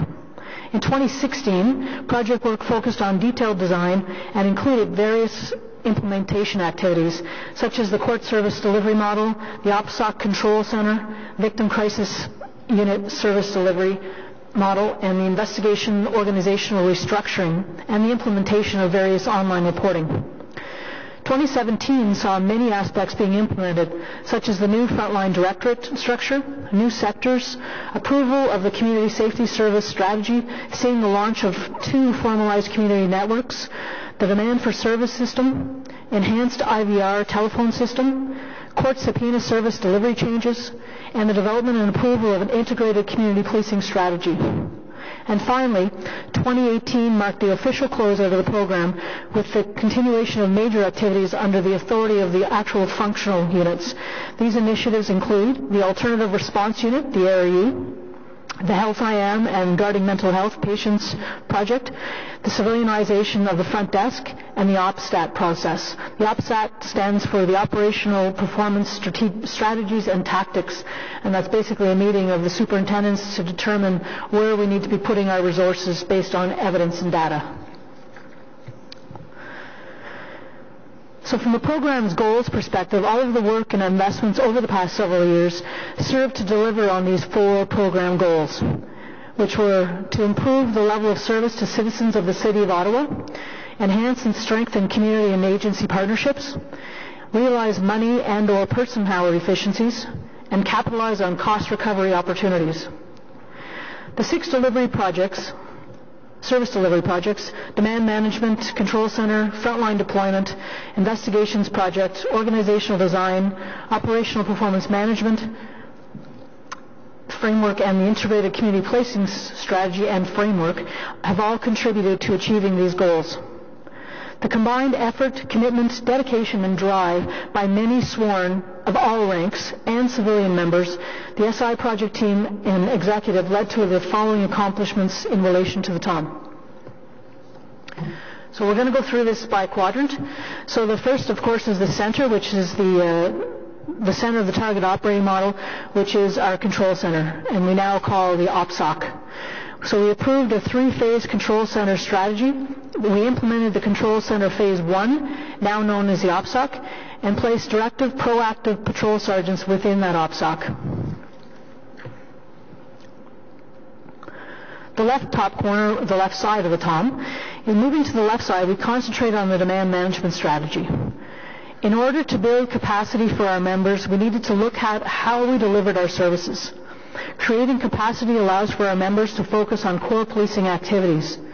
By leveraging technology, enhancing our citizen self-serve options, streamlining processes, the service aims to reduce 25 to 40% our demands for service through a variety of strategies, which included the list that's posted up there. To provide you with some context in how capacity was achieved, I'd just like to highlight the development of the COMDAT tool.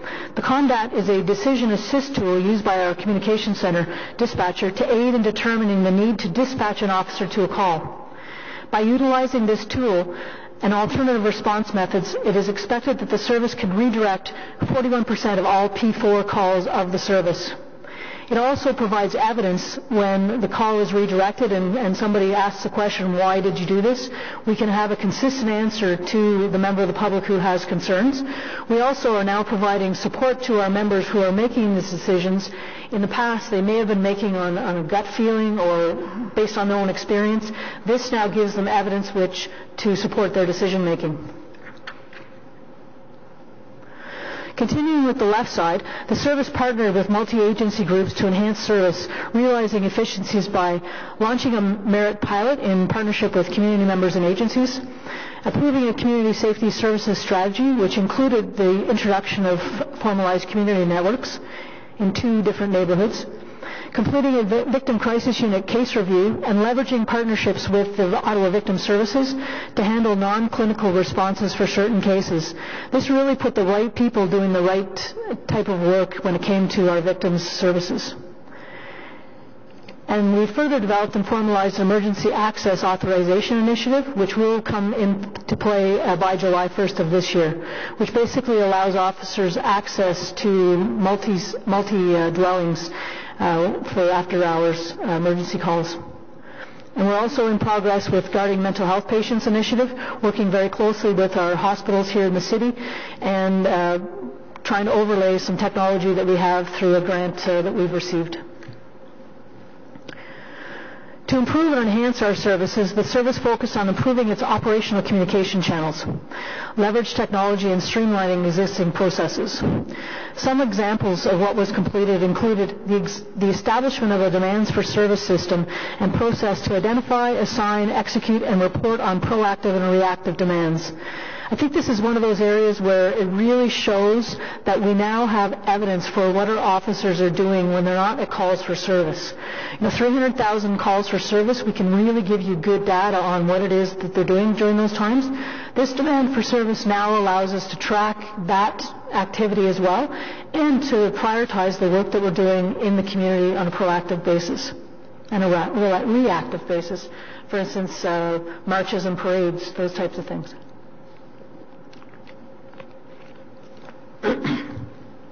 Streamlining investigative case management processes by adding a case manager in fraud, sexual assault and child abuse, and partner assault.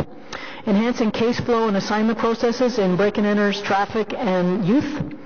And closing low-complexity property crimes at source via the call center. Introducing additional options for case managers with involvement of the ARU, which we're just about to stand up. And shifting low-level investigations to patrol, which is also in progress. And I think you'll see that by doing some of these things, we're actually providing that expertise and experience to our frontline members so they're in a better position when they come to a time where they want to move from patrol into one of the more specialized areas. We're also providing investigative support and oversight through case managers for the front line, so they have somebody to go to that has some expertise in investigations. A large component of the change resulted in how we were structured. The organizational changes focused on reducing duplication, placing resources where they were needed most, For example, the need to focus on core policing activities, enhancing service to the City of Ottawa. The organizational changes that were implemented included a new frontline deployment model and a shift towards sectors as opposed to the smaller zones. We also had a new CID organizational structure and alignment. Key service strategies implemented included the launch of the formalized community networks in Lowertown and in Overbrook, and those continue to develop. And we're looking at a third FCN coming, we hope, soon in the Caldwell area. And then the completion of the merit pilot, which we've transitioned now over to operations, and we've received operational funding provided by the Public Safety Canada Resilience Fund. The first 2 years of the SI program primarily focused on the left side of the TOM. In 2017, the program shifted direction toward the right side by establishing key community-centric strategies. This included designing and approving an integrated OPS community policing strategy and framework, as well as establishing a proactive OPSAT process to strategize, prioritize, and execute trending crime and social disorder issues. And I'm going to give you a short example. For instance, we saw a significant increase in frauds. So by bringing that information to the table, we were able to ask those questions to really delve into what does that mean? How can we prevent this? What we were able to see was those frauds were actually created by an increase in theft from vehicles. People were leaving their vehicles with their credit cards, etc., and then the subjects were going out and doing the frauds. So by putting our resources where the theft from vehicles were occurring, we could actually impact the number of fraud cases that we were seeing. So it's really by digging into the data and having a better idea of what the root causes are rather than addressing the frauds. So how do you address one of those actually? So we also shifted the role of the community police officer through the implementation of the community safety services strategy. Another aspect of the TOM that the SI program contributed to included the adoption of the new service delivery models in various areas of the city, of the service. This included the implementation of the court's reorganization and shifting its service delivery model, which included the identification and implemented process efficiencies, such as the implementation of nuance, file management processes, and optimizing our resource allocation. We adapted to the Crown scope system, so they have their own record system, and we were able to adapt to it and be much more efficient, reduce duplication. And in the implementation of a lean subpoena process, which identified further process efficiencies and optimization of resources, which has led to a more effective and efficient services provided by our courts unit. And changes to the Victim Crisis Unit with the move towards focusing on clinical professional service to victims and strengthening partnerships with OVS to provide non-clinical support to victims. So we're actually getting to our victims much quicker with the appropriate resources. And finally, the managed quadrant of the TOM, which includes introducing, investigating, developing, and implementing key strategies for the service, which includes a strategic review and white paper completed on civilianization and outsourcing of police services, which will align quite well with the Bill 175 that's coming soon. Leveraging that white paper to implement the civilianization of the front desk services, which is in progress now, as well as the development of an operational performance management framework to ensure service as a whole are working towards shared and common goals and outcomes, and the implementation of the outsourcing of courthouse screening security. As you can see, SI worked on many aspects of the TOM. However, work remains to achieve the expected end state of those aspects. The adoption of a continuous improvement mindset will be required to continue with evolving and stabilizing these changes. Other areas within OPS have been doing work towards TOM as well. Dependencies to end state include current technology, the capabilities thereof, timelines of the IT modernization roadmap, facilities plan, the workforce and innovation project, and building required foundational elements to build, drive, and lead required strategies. The realization of the OPS TOM will take time. We're looking at a 5 to 10 year journey, and will include refining, developing aspects related to emerging trends and legislative changes that we know are coming. Many non-financial benefits have been realized based on the changes implemented under the project. which have been managed under SI. Reporting of the realization of these benefits will fall under the continuous improvement framework that the service plans to implement in the near future. To report on the financial aspects of the program, we've got a number of items that we're going to speak to. The total budget to administer the SI program from 2012 until 2018 totaled $6.2 million. On the other side of the ledger, we have realized a number of efficiencies. The financial savings realized to date total $1.1 million, which resulted from the court's reorganization that eliminated the need for an office move and compensation dollars related to downgrading positions within the restructuring exercise. It is important to note that the savings of $290,000 will be in perpetuity forever due to budget operating expenses and the ongoing savings of compensation dollars. Through the various reorganizations that were completed and the changes in certain business practices, the service has reinvested a total of 70 FTEs. This equates to approximately $7 million. This reinvestment has supported the delivery of new services and functions within the current budget envelope. Changes to many business practices through the demand management project will have the potential to realize the equivalent to an additional 73 FTEs, approximately 129,500 hours total, which includes both civilian and sworn civilian capacity hours. These capacity hours will enable members to engage in more proactive police activities, develop and refine skills related to low-level investigations, and improve the overall level of service to the public. These potential savings are dependent on a variety of factors. Most importantly, the need to reinforce the new way of doing business.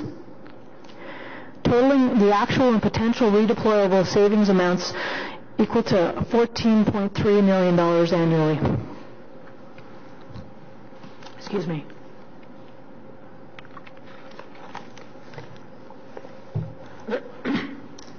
As many of you know, the SI program concluded in its official capacity April 30th of this year. Projects still in progress are now under the authority of the operational units. This includes the civilianization of the front desk, the implementation of the alternative response unit, and the Guarding Mental Health Patients project. A full program evaluation will be conducted in the near future to assess the effectiveness of the SI program in meeting its stated objectives. This chief has committed to the value of the community consultation project, the community consultation approach, which is our CAG. And actually, when we spoke earlier about our members being here, we also have our co-chair for our CAG, Chad, if you wouldn't mind.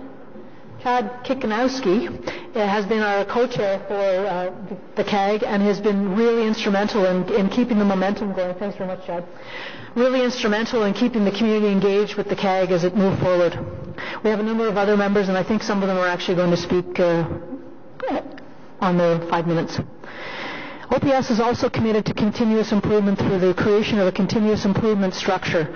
This is predicated on an approved increase of 2019 budget. Further details related to the information contained in today's presentation can be obtained by reviewing the SI board report.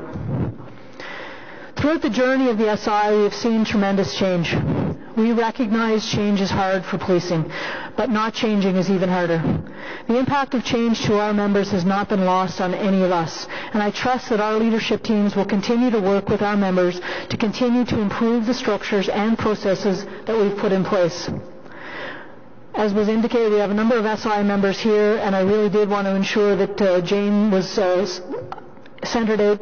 She was really instrumental in driving some of the changes that we've made, and I know that many of our superintendents took advantage of her being in the organization and were able to utilize her to build on their own knowledge and experience when it comes to change management, as well as the procurement process, which she's also an expert in. The members of the team are here, and they continue to be fully committed. Their passion and energy shows every single day, and it's all about improving organizational performance. They should be commended, as it's not been easy for them. I know that we've taken a few shots from the media, and That's the way it is. Change is hard, as I said, and we get that. But we also have 200 plus more members internally who have been really integral to us being able to make the change to move forward. We have staff sergeants and sergeants now who are leading the way with their members, and they're providing recommendations on ways we can continue to make the change forward. Making change is one thing, but it's to actually go back and continue to look at what you've done and make sure that what you've done is going to work for the future. And then subject to questions, that is it. Thank you very much. Thank you very much, Deputy, and to your team. Really appreciate it. I know can't believe it. We started in 2011, so here we are 7 years later. We do have some questions from our board member, but we do have 3 members from the community, 3 delegation. I think we're going to go to that delegation first, and then we'll go to question from our board member. So I'd like to start with Miss Lucy Marlowe. Lucy, you're here. If you can take your seat, and please, you have 5 minutes to address the board.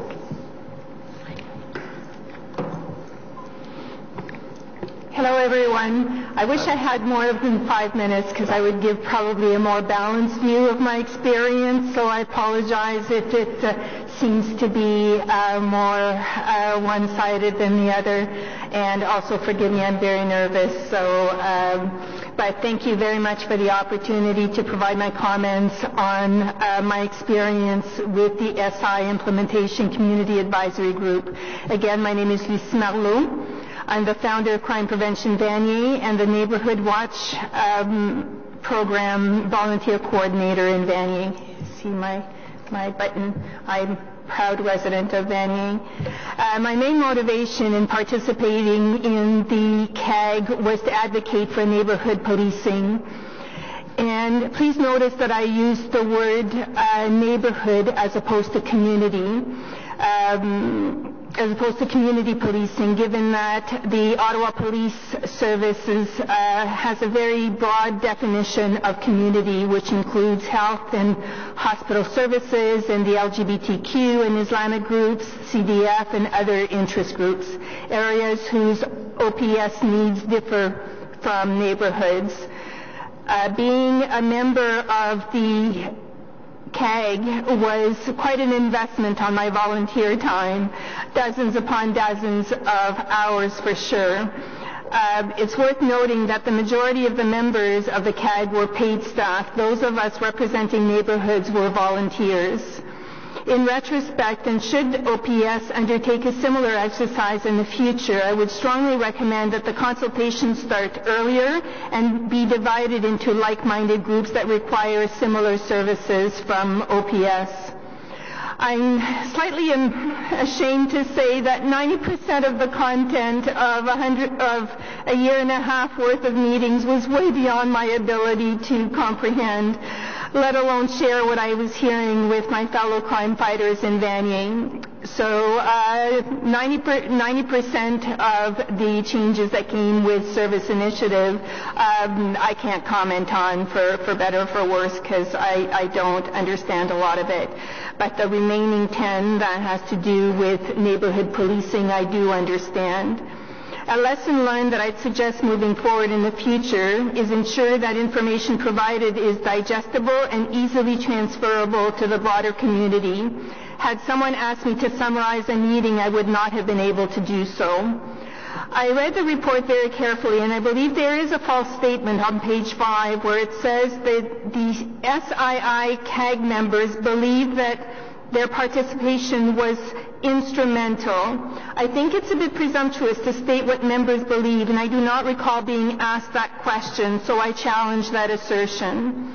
As well, I do not recall feeling like CAG made significant contribution to selecting Overbrook and Lowertown to implement the first formalized community network, as indicated on page 6.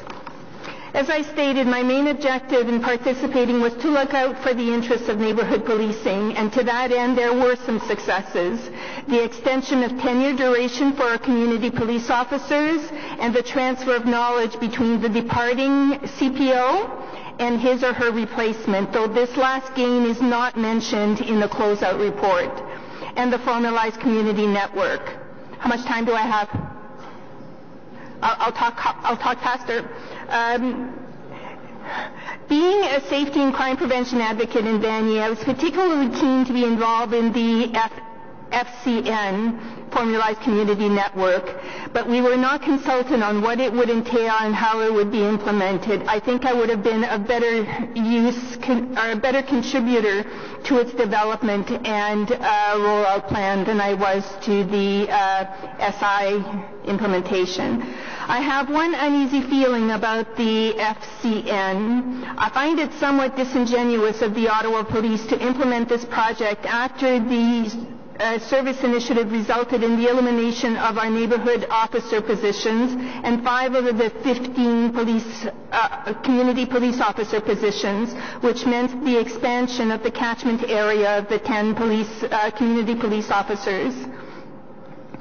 In the case of Vanier, our community police officer took on an additional 3 neighborhoods. It feels more like OPS is transferring some of the responsibility of neighborhood policing to the resident to do for themselves, though I have no doubt that Ottawa Police would view this as proactive policing.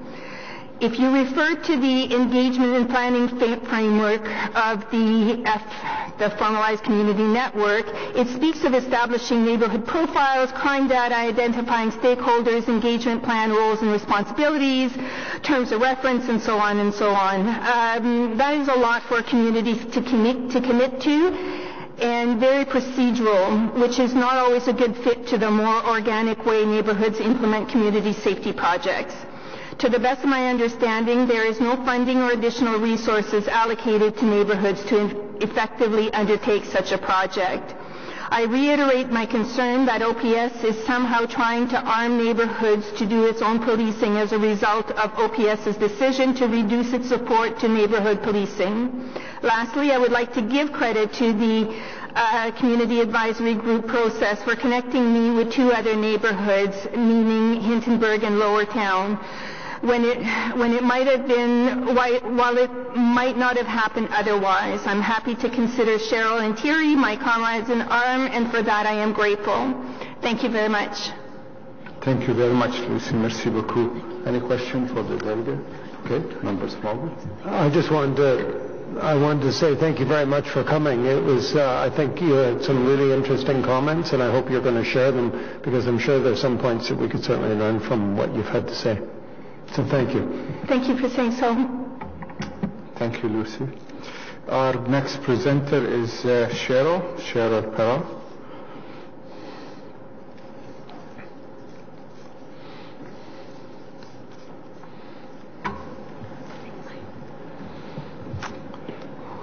Good evening, Cheryl. Thanks. So I'm Cheryl Parrott, and I'm from the Hintonburg Community Association, and I've been here before over the last 20 years or so. So the CAG was a long process, and I was one of the people that made it to almost every meeting. I must say it was a painful process, but I'm a nitpicker, and for me, I needed to find out how the changes would be implemented. Because for me, I need to know how the structure works, how to make my entry in it, how to learn your language, because the police have very specific language, and if you don't know the right word, you're not really getting anywhere. So that's why I asked a lot of questions, and I found there was not enough time to ask the questions, especially in the beginning. There was so much information. You could ask one question, you were told to wait till the end of the meeting, and then the people all left. So it was a very dissatisfying process there.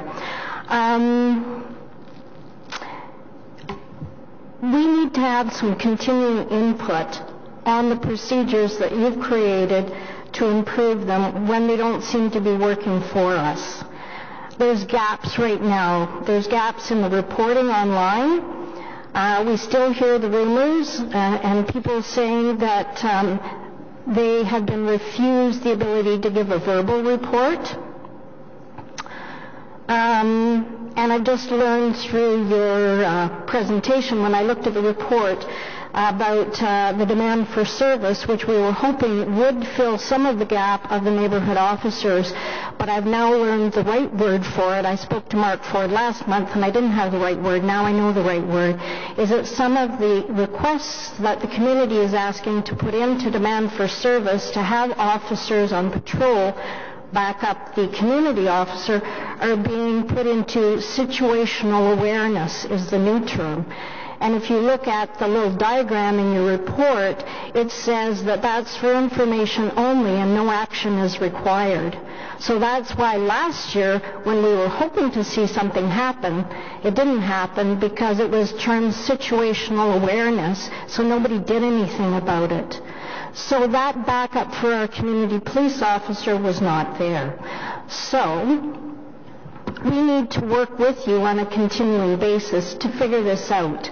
We've also had reports of people calling about a situation not at the immediate time it's happening, and again, no report will be taken. I've suggested to people do an online report only to find out you can't do an online report for that. So after 25 years of telling people report, report, report, you come to our community meetings and say report, report, report. You've made it extremely difficult and to the point where I can't even tell people how to report. After 25 years of doing this, I'm confused. So you've totally bamboozled the public by some of these changes. You need to do a really good educational campaign on how to do this reporting and simplify it. And I would beg you, always take a report. One neighbor saw someone you'd put out a bulletin about someone wanted for a homicide. She could not report immediately. She had her little kid with her. She had to get in the house. She had to do some things. She called. Because it was not immediate, no report was taken. But I would have thought you would have wanted to know what street that guy was on. Was it him? Maybe you'd already caught him. But her understanding was, who cares? You didn't do it right away, so too bad for you.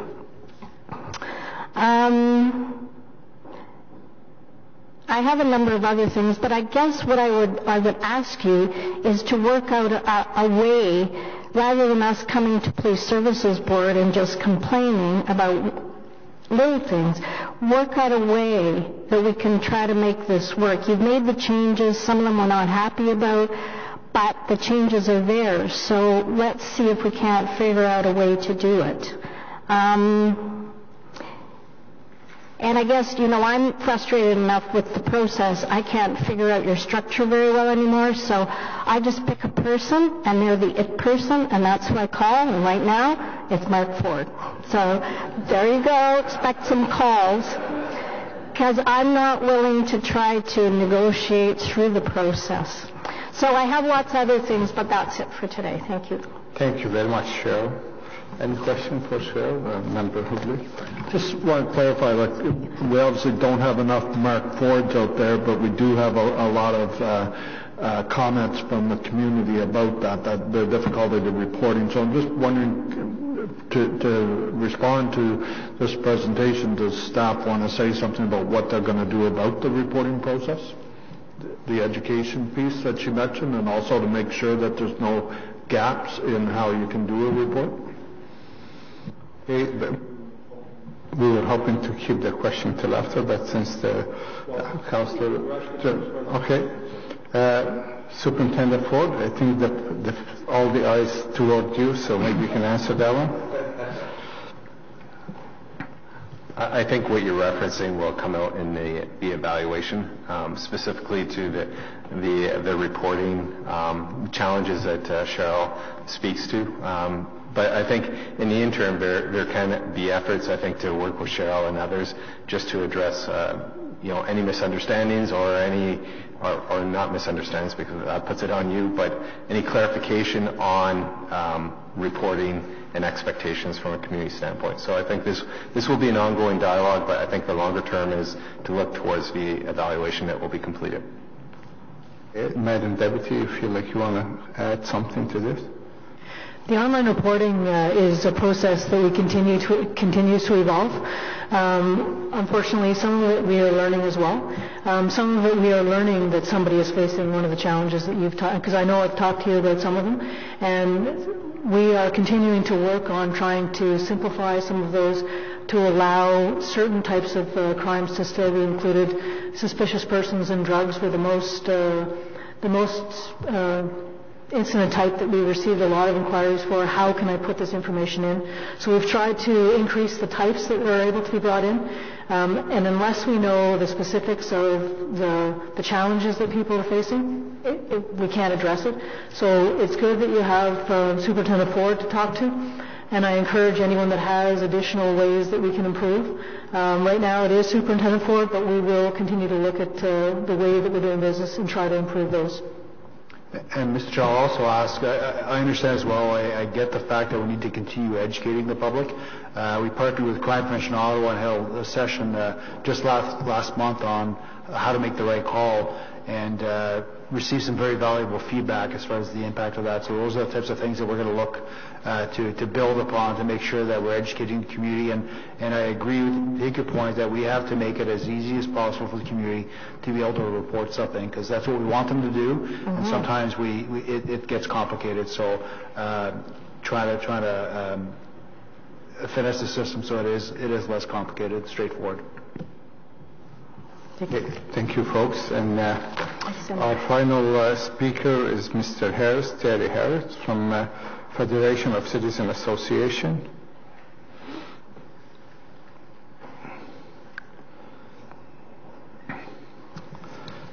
Mr. Harris, you have 5 minutes to address the board, please. Oui, bonjour, mon nom est Thierry Harris, je suis ici en tant que membre de la communauté habitant la Basse-Ville et représentant au CICAG pour l'Association des fédérations citoyennes d'Ottawa. Merci de nous accueillir aujourd'hui afin de vous offrir mes pensées sur le déroulement du groupe consultatif communautaire du service de police d'Ottawa. Je tiens à tenir mon discours dans les 2 langues officielles de notre capitale nationale. J'aimerais remercier tous les membres du service de police de la Ville d'Ottawa qui nous ont accueillis chaleureusement pendant des mois afin de travailler sur des dossiers en collaboration avec non seulement des membres du service, mais d'autres organisations de la communauté. Je pense que c'est important de les mentionner car ils ont tous, de leur manière, apporté un point de vue unique et vis-à-vis des enjeux auxquels font face notre service de police ainsi que ceux de la communauté.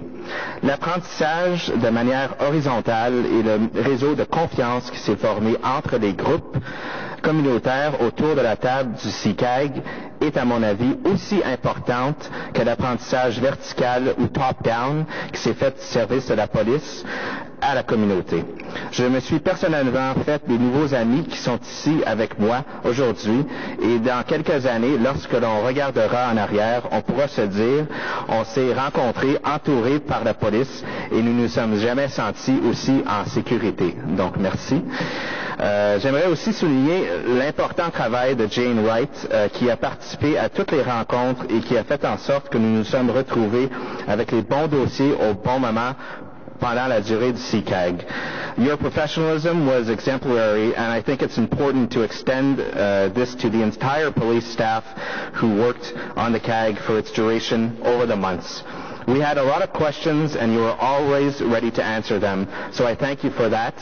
And I'm certain so does the rest of the community organizations and individual members participating in the CAG. As a member of the Federation of Citizens Association of Ottawa, I joined the CCAG group in December of 2016. We had just completed a safety and security survey at the FCA and had the pleasure of welcoming Deputy Chief Jill Skinner to our meeting that day to let us know about the new SI and its impact on communities. At my first December 2016 CCAG meeting, we had a breakout session during which, in smaller groups, we tackled some of the communication challenges the police were having in reaching community associations. I found that first meeting to be the best one I had the pleasure of attending. And here's where I will go into what I believe are some of the challenges that the CAG group should address moving forward. Please understand I am mentioning these from the point of view of absolute respect for everyone involved in the process. I realize this was a first kick at the can. However, if the goal is to improve, then let me humbly offer you my remarks on exactly how the rollout of the CAG took place from my perspective. In terms of improvements, clearly there needs to be a distinguishment between the operational and advisory capacity of the CAG. This wasn't made clear, and much time was wasted with miscommunications on this front. If you give a community an operational say by appointing them to a decision-making board, it would go a long way towards inclusivity and providing accessibility to decision-making bodies that impact the quality of life of our communities. During the CAG meetings, if as much work was done summarizing the concerns and polling the community to identify pain points as was in explaining abstract bureaucratic concepts, we could have got twice as much work done, in my opinion. Simply understanding the power structures of who does what when issues came to a head, such as, and I mean issues in the public, such as the sanctuary city issue that came up, or the OPO crisis, or the discussion around community police officers, being able to act on them in an operational capacity on the CAG would have been a much better use of people's time. We spend a lot of time understanding the big transition, and we're asked to sell this to communities, but the results and effectiveness of this pitch were extremely questionable. The CAG meetings were far from consistent depending on what needed to be discussed. We never really got a sense of moving the needle forward after the initial meetings, which I thought were tremendously well run in more of a workshop format. By having so many different stakeholders around the table, we had a hard time identifying the roles and responsibilities of each. That role definition could have been made more clear up front and could have been underlined at the beginning of each meeting. Instead, we got a lot of death by PowerPoint, pardon the expression, and many of us left the meeting scratching our heads as to what real direction we were going. In terms of next steps, what I would like to see, and what I believe many community groups would like to see, are concrete evaluation points on your measures of success for groups such as this moving forward.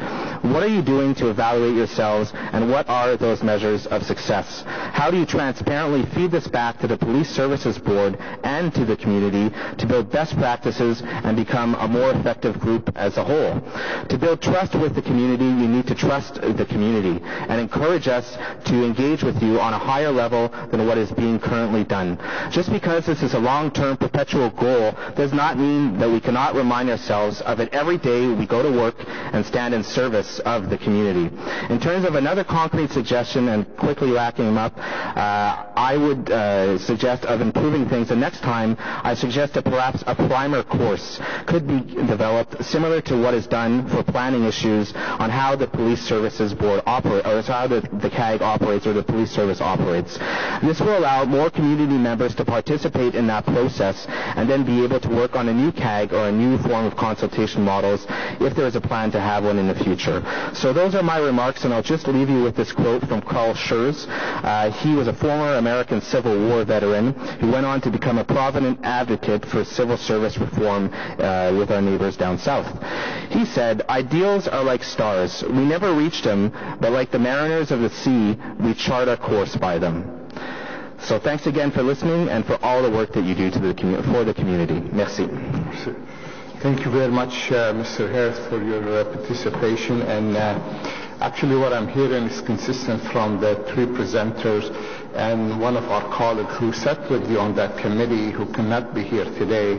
She's planning and reaching out and having another meeting with you folks as a committee member, as a community member, and I hope you'll be able to participate and meet with Madame Valiquette upon her return. So we'll make some arrangement because she would like to meet with you folks and on the next step. So your work probably is not done yet, but hopefully we can continue working with you in the future. So with that, I turn it to Member Hobley has a question. Just a quick question, Mr. Chair. I'd like to get copies of these three presentations, if it's possible, if that could be circulated to the board members. So the Deputy Chief, I believe she will present them after to us. Any other question to the delegate before we turn it over? Okay, thank you very much, Monsieur Tayan. Merci beaucoup. Merci. Okay, and now we'll go to a board question. I'm going to start with Member Hobley, and I'm going to ask the Vice Chair to continue. I want to thank the Deputy Chief for her presentation. It's very clear that you're very passionate about this issue, and I know you put a lot of energy into this, Deputy, and so we appreciate your efforts on that. I also want to ask just two questions about it. One, you mentioned about break-ins or car break-ins and that. I just want you to explain this out a little better to me, because that seems to be the hot trend in the suburbs right now, is this, unlocking car doors, which I can tell you as a councillor I'm very frustrated by it, because it's a simple solution, lock your door. But for those that it happens to, it's still a theft. When they're going in the car and they're stealing the GPS, or I can't imagine a day where I don't have my phone on me, but some people are getting their phones stolen out of cars and so on. And so I want to know that because, as you alluded to, this is a reporting after the fact.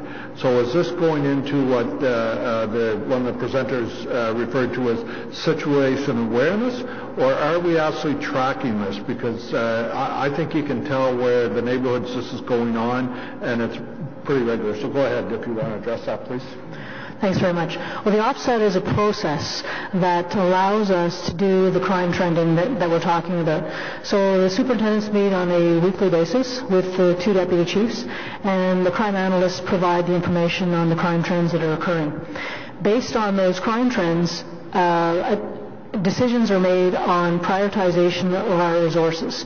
So, for instance, in the theft from vehicle, the fraud, bringing it back to the theft, then we would look at where are they happening. So if they're happening in the West Division, the superintendent from Frontline or the superintendent from Community Relations would determine who is the best person to lead a response.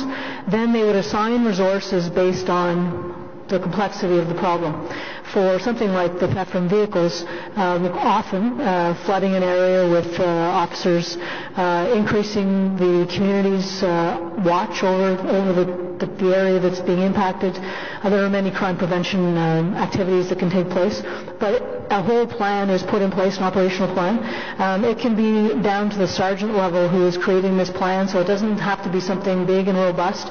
It can just be, I have X number of officers today, I need to take 3 or 4 of them and put them on this problem so that we address it. So it's really just about looking at what the situation is and then assigning it to somebody to develop a plan and then a report back. And that report back then comes back to the OPSAT so that it's that feedback loop so that we can see that kind of activity, theft from vehicles, the solutions that we put in place actually have an impact, and then the next time a theft from vehicle situation occurs, we can use the same problem solving that we used in that situation, or we can adapt it based on a different community. Does that make sense? Okay, so based on what you're saying, I can look forward to some arrests this summer. If people are reporting them, that's one of the challenges is people don't report. They leave their vehicles open. They know that change is taken. They know that things are happening, and they just put it off to kids in the area. And it is a crime of opportunity. And I think we can both agree that for whatever reason that they're not reporting, they certainly are reporting it on social media. And that's a little troubling because they're putting pictures of kids and that on social. And from my perspective, that worries me.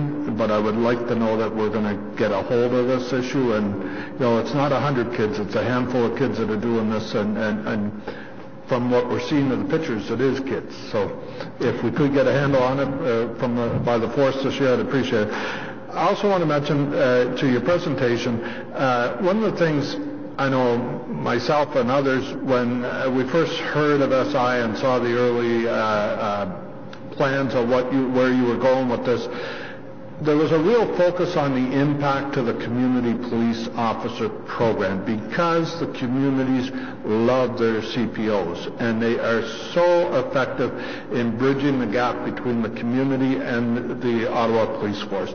But your presentation today and in talks I've had with you on this issue, you're really showing that it's a lot more than just the changes to the CPO program. There's been a lot of good work done under this initiative, and I want to commend you for that. And on that, I'm going to ask you one more question. Page 14, you talk about a report on outsourcing and ways to do things better. I don't recall seeing that report. Is it something we're going to get a hold of? It didn't come to the board. It was basically a white paper to inform decision makers within the police service that here's the opportunities that are available for outsourcing. I think the organization took a decision at the point that this wasn't a road we were going down at this time, so we held off on doing any further activities with it. I think Bill 175 actually gives us an impetus to resurrect the paper and make sure that our decision makers that are remaining have this knowledge and are prepared to utilize it as necessary.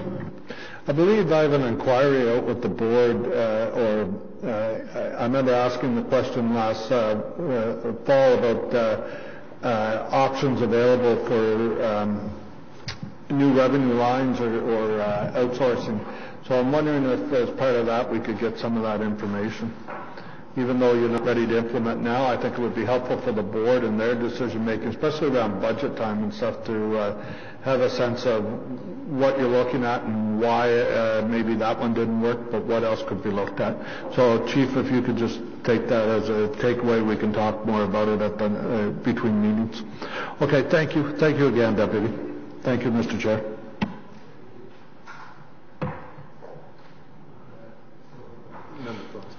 Okay, thank you very much, Member Hobley and Member Blaustein. Thank you very much for the presentation. In the interest of time, I'm going to try and keep it shorter, my questions. Two questions mostly. What progress evaluation standards are going to be in place going forward on this program? And what are the top items you would do differently to ensure communication and engagement with all of the stakeholders, as well as consultation being optimized to community members who participated in the meetings? Can you repeat that second question, please? So don't do one question at a time. That would be helpful. Yeah. Thank you. So the first question being, what progress evaluation standards are going to be in place going forward? So the Continuous Improvement Office, through the PPNA office, that is the plan for the future. That is something that will have to be budgeted into the 2019 budget. But that is something that is planned by the organization to conduct an assessment evaluation of the changes that have taken place. And that is the plan. Okay, so the second question is, having heard some community members and various other remarks from various people, I'm sure, over the last many months, what are the top items you would do differently moving forward to ensure communication and engagement is optimized with community members and the other stakeholders? So, as a matter of fact, we did survey the members of CAG, and we did get that feedback that Mrs. Parrow spoke about, Cheryl Parrow spoke about, that people were pleased with the participation. I think the changes that I know that I would make if I was involved in something like this, certainly I think the community advisory group is essential. We didn't put it in place early on in the process. And I think the roles and responsibilities of the CAG has to be completely understood by everyone who's there. I think we tried to be all things to all people by having many different representations, whether that was diverse ethnic groups, whether it was community associations, BIAs, businesses, etc. And we know from internally we have to have separate groups, separate audiences, so that because there's different messages that you have to distribute and get information back from. So I think my second recommendation would be that you identify like groups and bring them together. The challenge for us, and I know that some of the meetings were death by PowerPoint, but until someone understands what policing is about and what the structure actually looks like, people's belief of what policing is often based on what they see on television, and there's nothing like that. So we really have to give them some information so that they have that overall picture of what the organization looks like. I think we tried to give them everything, and we should have been much more focused on, okay, online reporting is one of the things that we're going to discuss. Let's talk about the process, give you a step-by-step on how this works, the types of crimes, etc., and then focus on that. And I think we came together as an SI group and identified those quite quickly. We tried to back off, but by then it was too late, and many of our changes from an SI perspective were structural. So the process pieces are things that have developed as we've moved on, and they will continue to develop. I think the online reporting is a great example of something that we've expanded the use of online reporting, but there's a lot more ability and a lot more communication and awareness that needs to be out in the community that it is a viable option, and it isn't just give the information and we shut it down. We actually use that data for distributing and determining our resources as they're assigned. Thank you, Madam Thompson. Mr. Smallwood. Thank you. I received some positive feedback from a business owner in relation to the new frontline deployment model in terms of both increased visibility and patrolling in the byward market. The one concern that he raised was the rotation of officers patrolling under the new model. He mentioned that it makes it difficult for the officers to better understand the area and build relationships and trust with those who live and work there. I'm wondering if you can explain how the new frontline deployment model allows for officers to still build relationships and familiarity in certain parts of the community while still having the rotating resources as opposed to dedicated. So for starters, we still have a community police officer that works in Centertown, the Byward Market. We also still have people that are working the bikes and beats. Although it has not become a formalized entity until next year, we've put people on bikes and beats since the implementation. So the difference is we call it a service delivery method rather than a unit, because it's really about generalization. So instead of driving a car, you're walking on your own 2 feet. So it's really about how we deliver that service. And when it comes to knowing a certain area and officers being rotated, the members of the front line who are working in Lower Town, for instance, are working in Lower Town the time that they're in patrol. So having worked in patrol myself, you work in, say, Byward Market is my zone. Well, that's the zone I will continue to work in. And it may not be Monday to Friday, but it's all the shifts that I work, I will be in that area. So you do have a level of knowledge.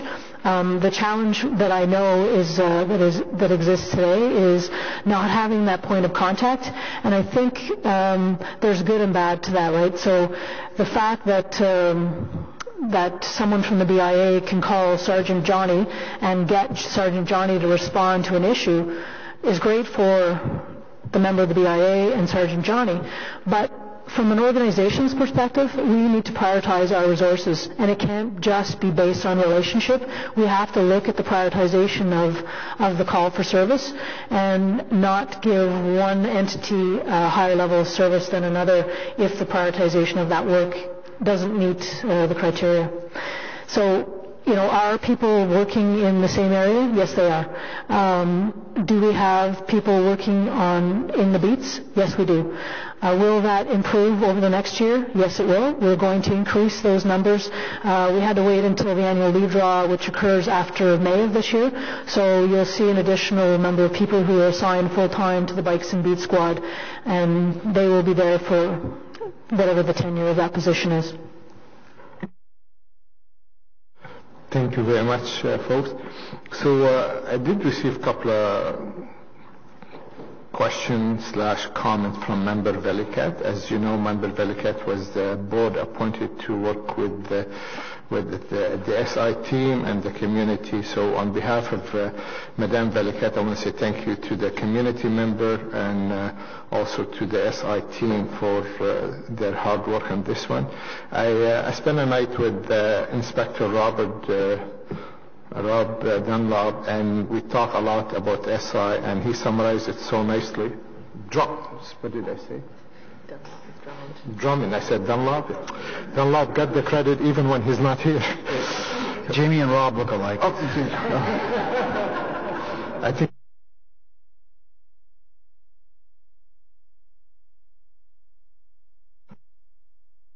I need a moment, yes. Why don't I call him Robert, as I always call him? Thank you, sir. Yes. So he explained it properly, and I think the most effective way to some of the members.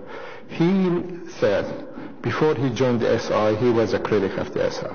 Soon as he joined the team and he worked with the team and he started to try to take it one piece at a time, he said that was one of the most effective way to understand it. One of the challenge was sometimes was too much information. People were drinking out of the fire hose.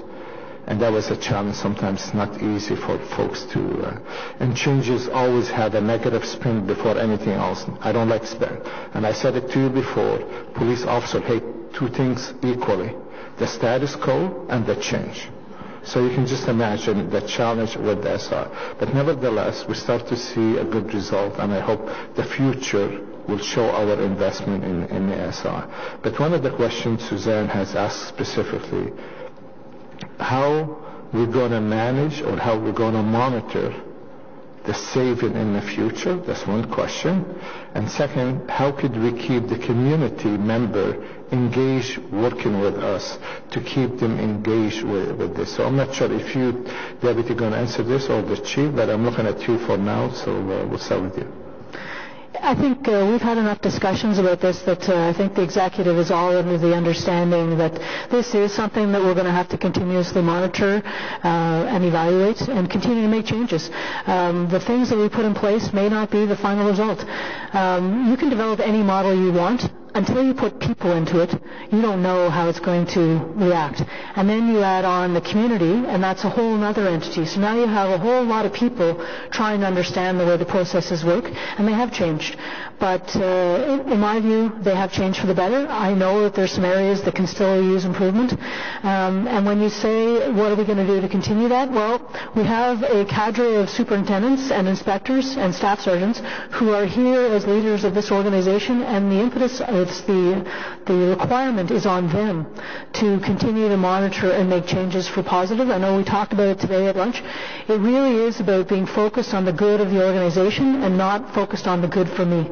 And if we can encourage that type of thinking, we will make change that is positive for the city and our community and our police service. Our members are going to be happier when they're completely engaged in their work and they have something that they can focus their efforts on.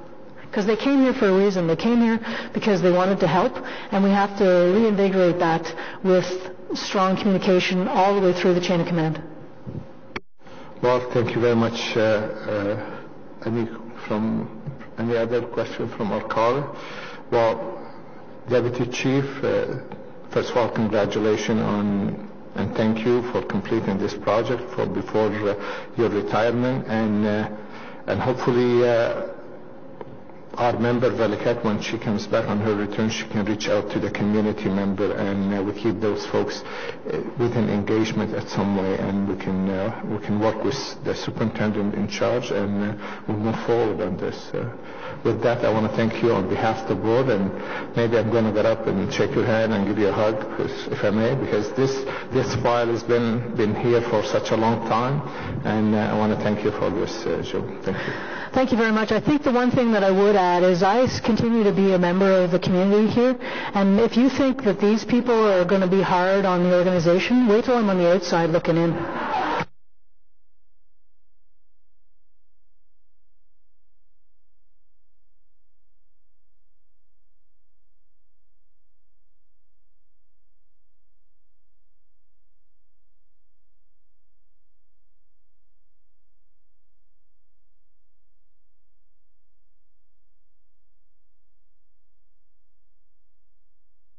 And special thanks to the SI team as well. So thank you very much, folks. And Rob Drummond, thank you, sir. You and your team. Krista confused me with your name. With that, I believe is our... what's on the front of us, the item 11, that the Ottawa Police Service Board received this report for information. On the report, received? Now I need a motion to move in camera because this public portion of our meeting is finished. So move. And we don't have to ask A's and A's on it. We're all in agreement? Okay. Thank you.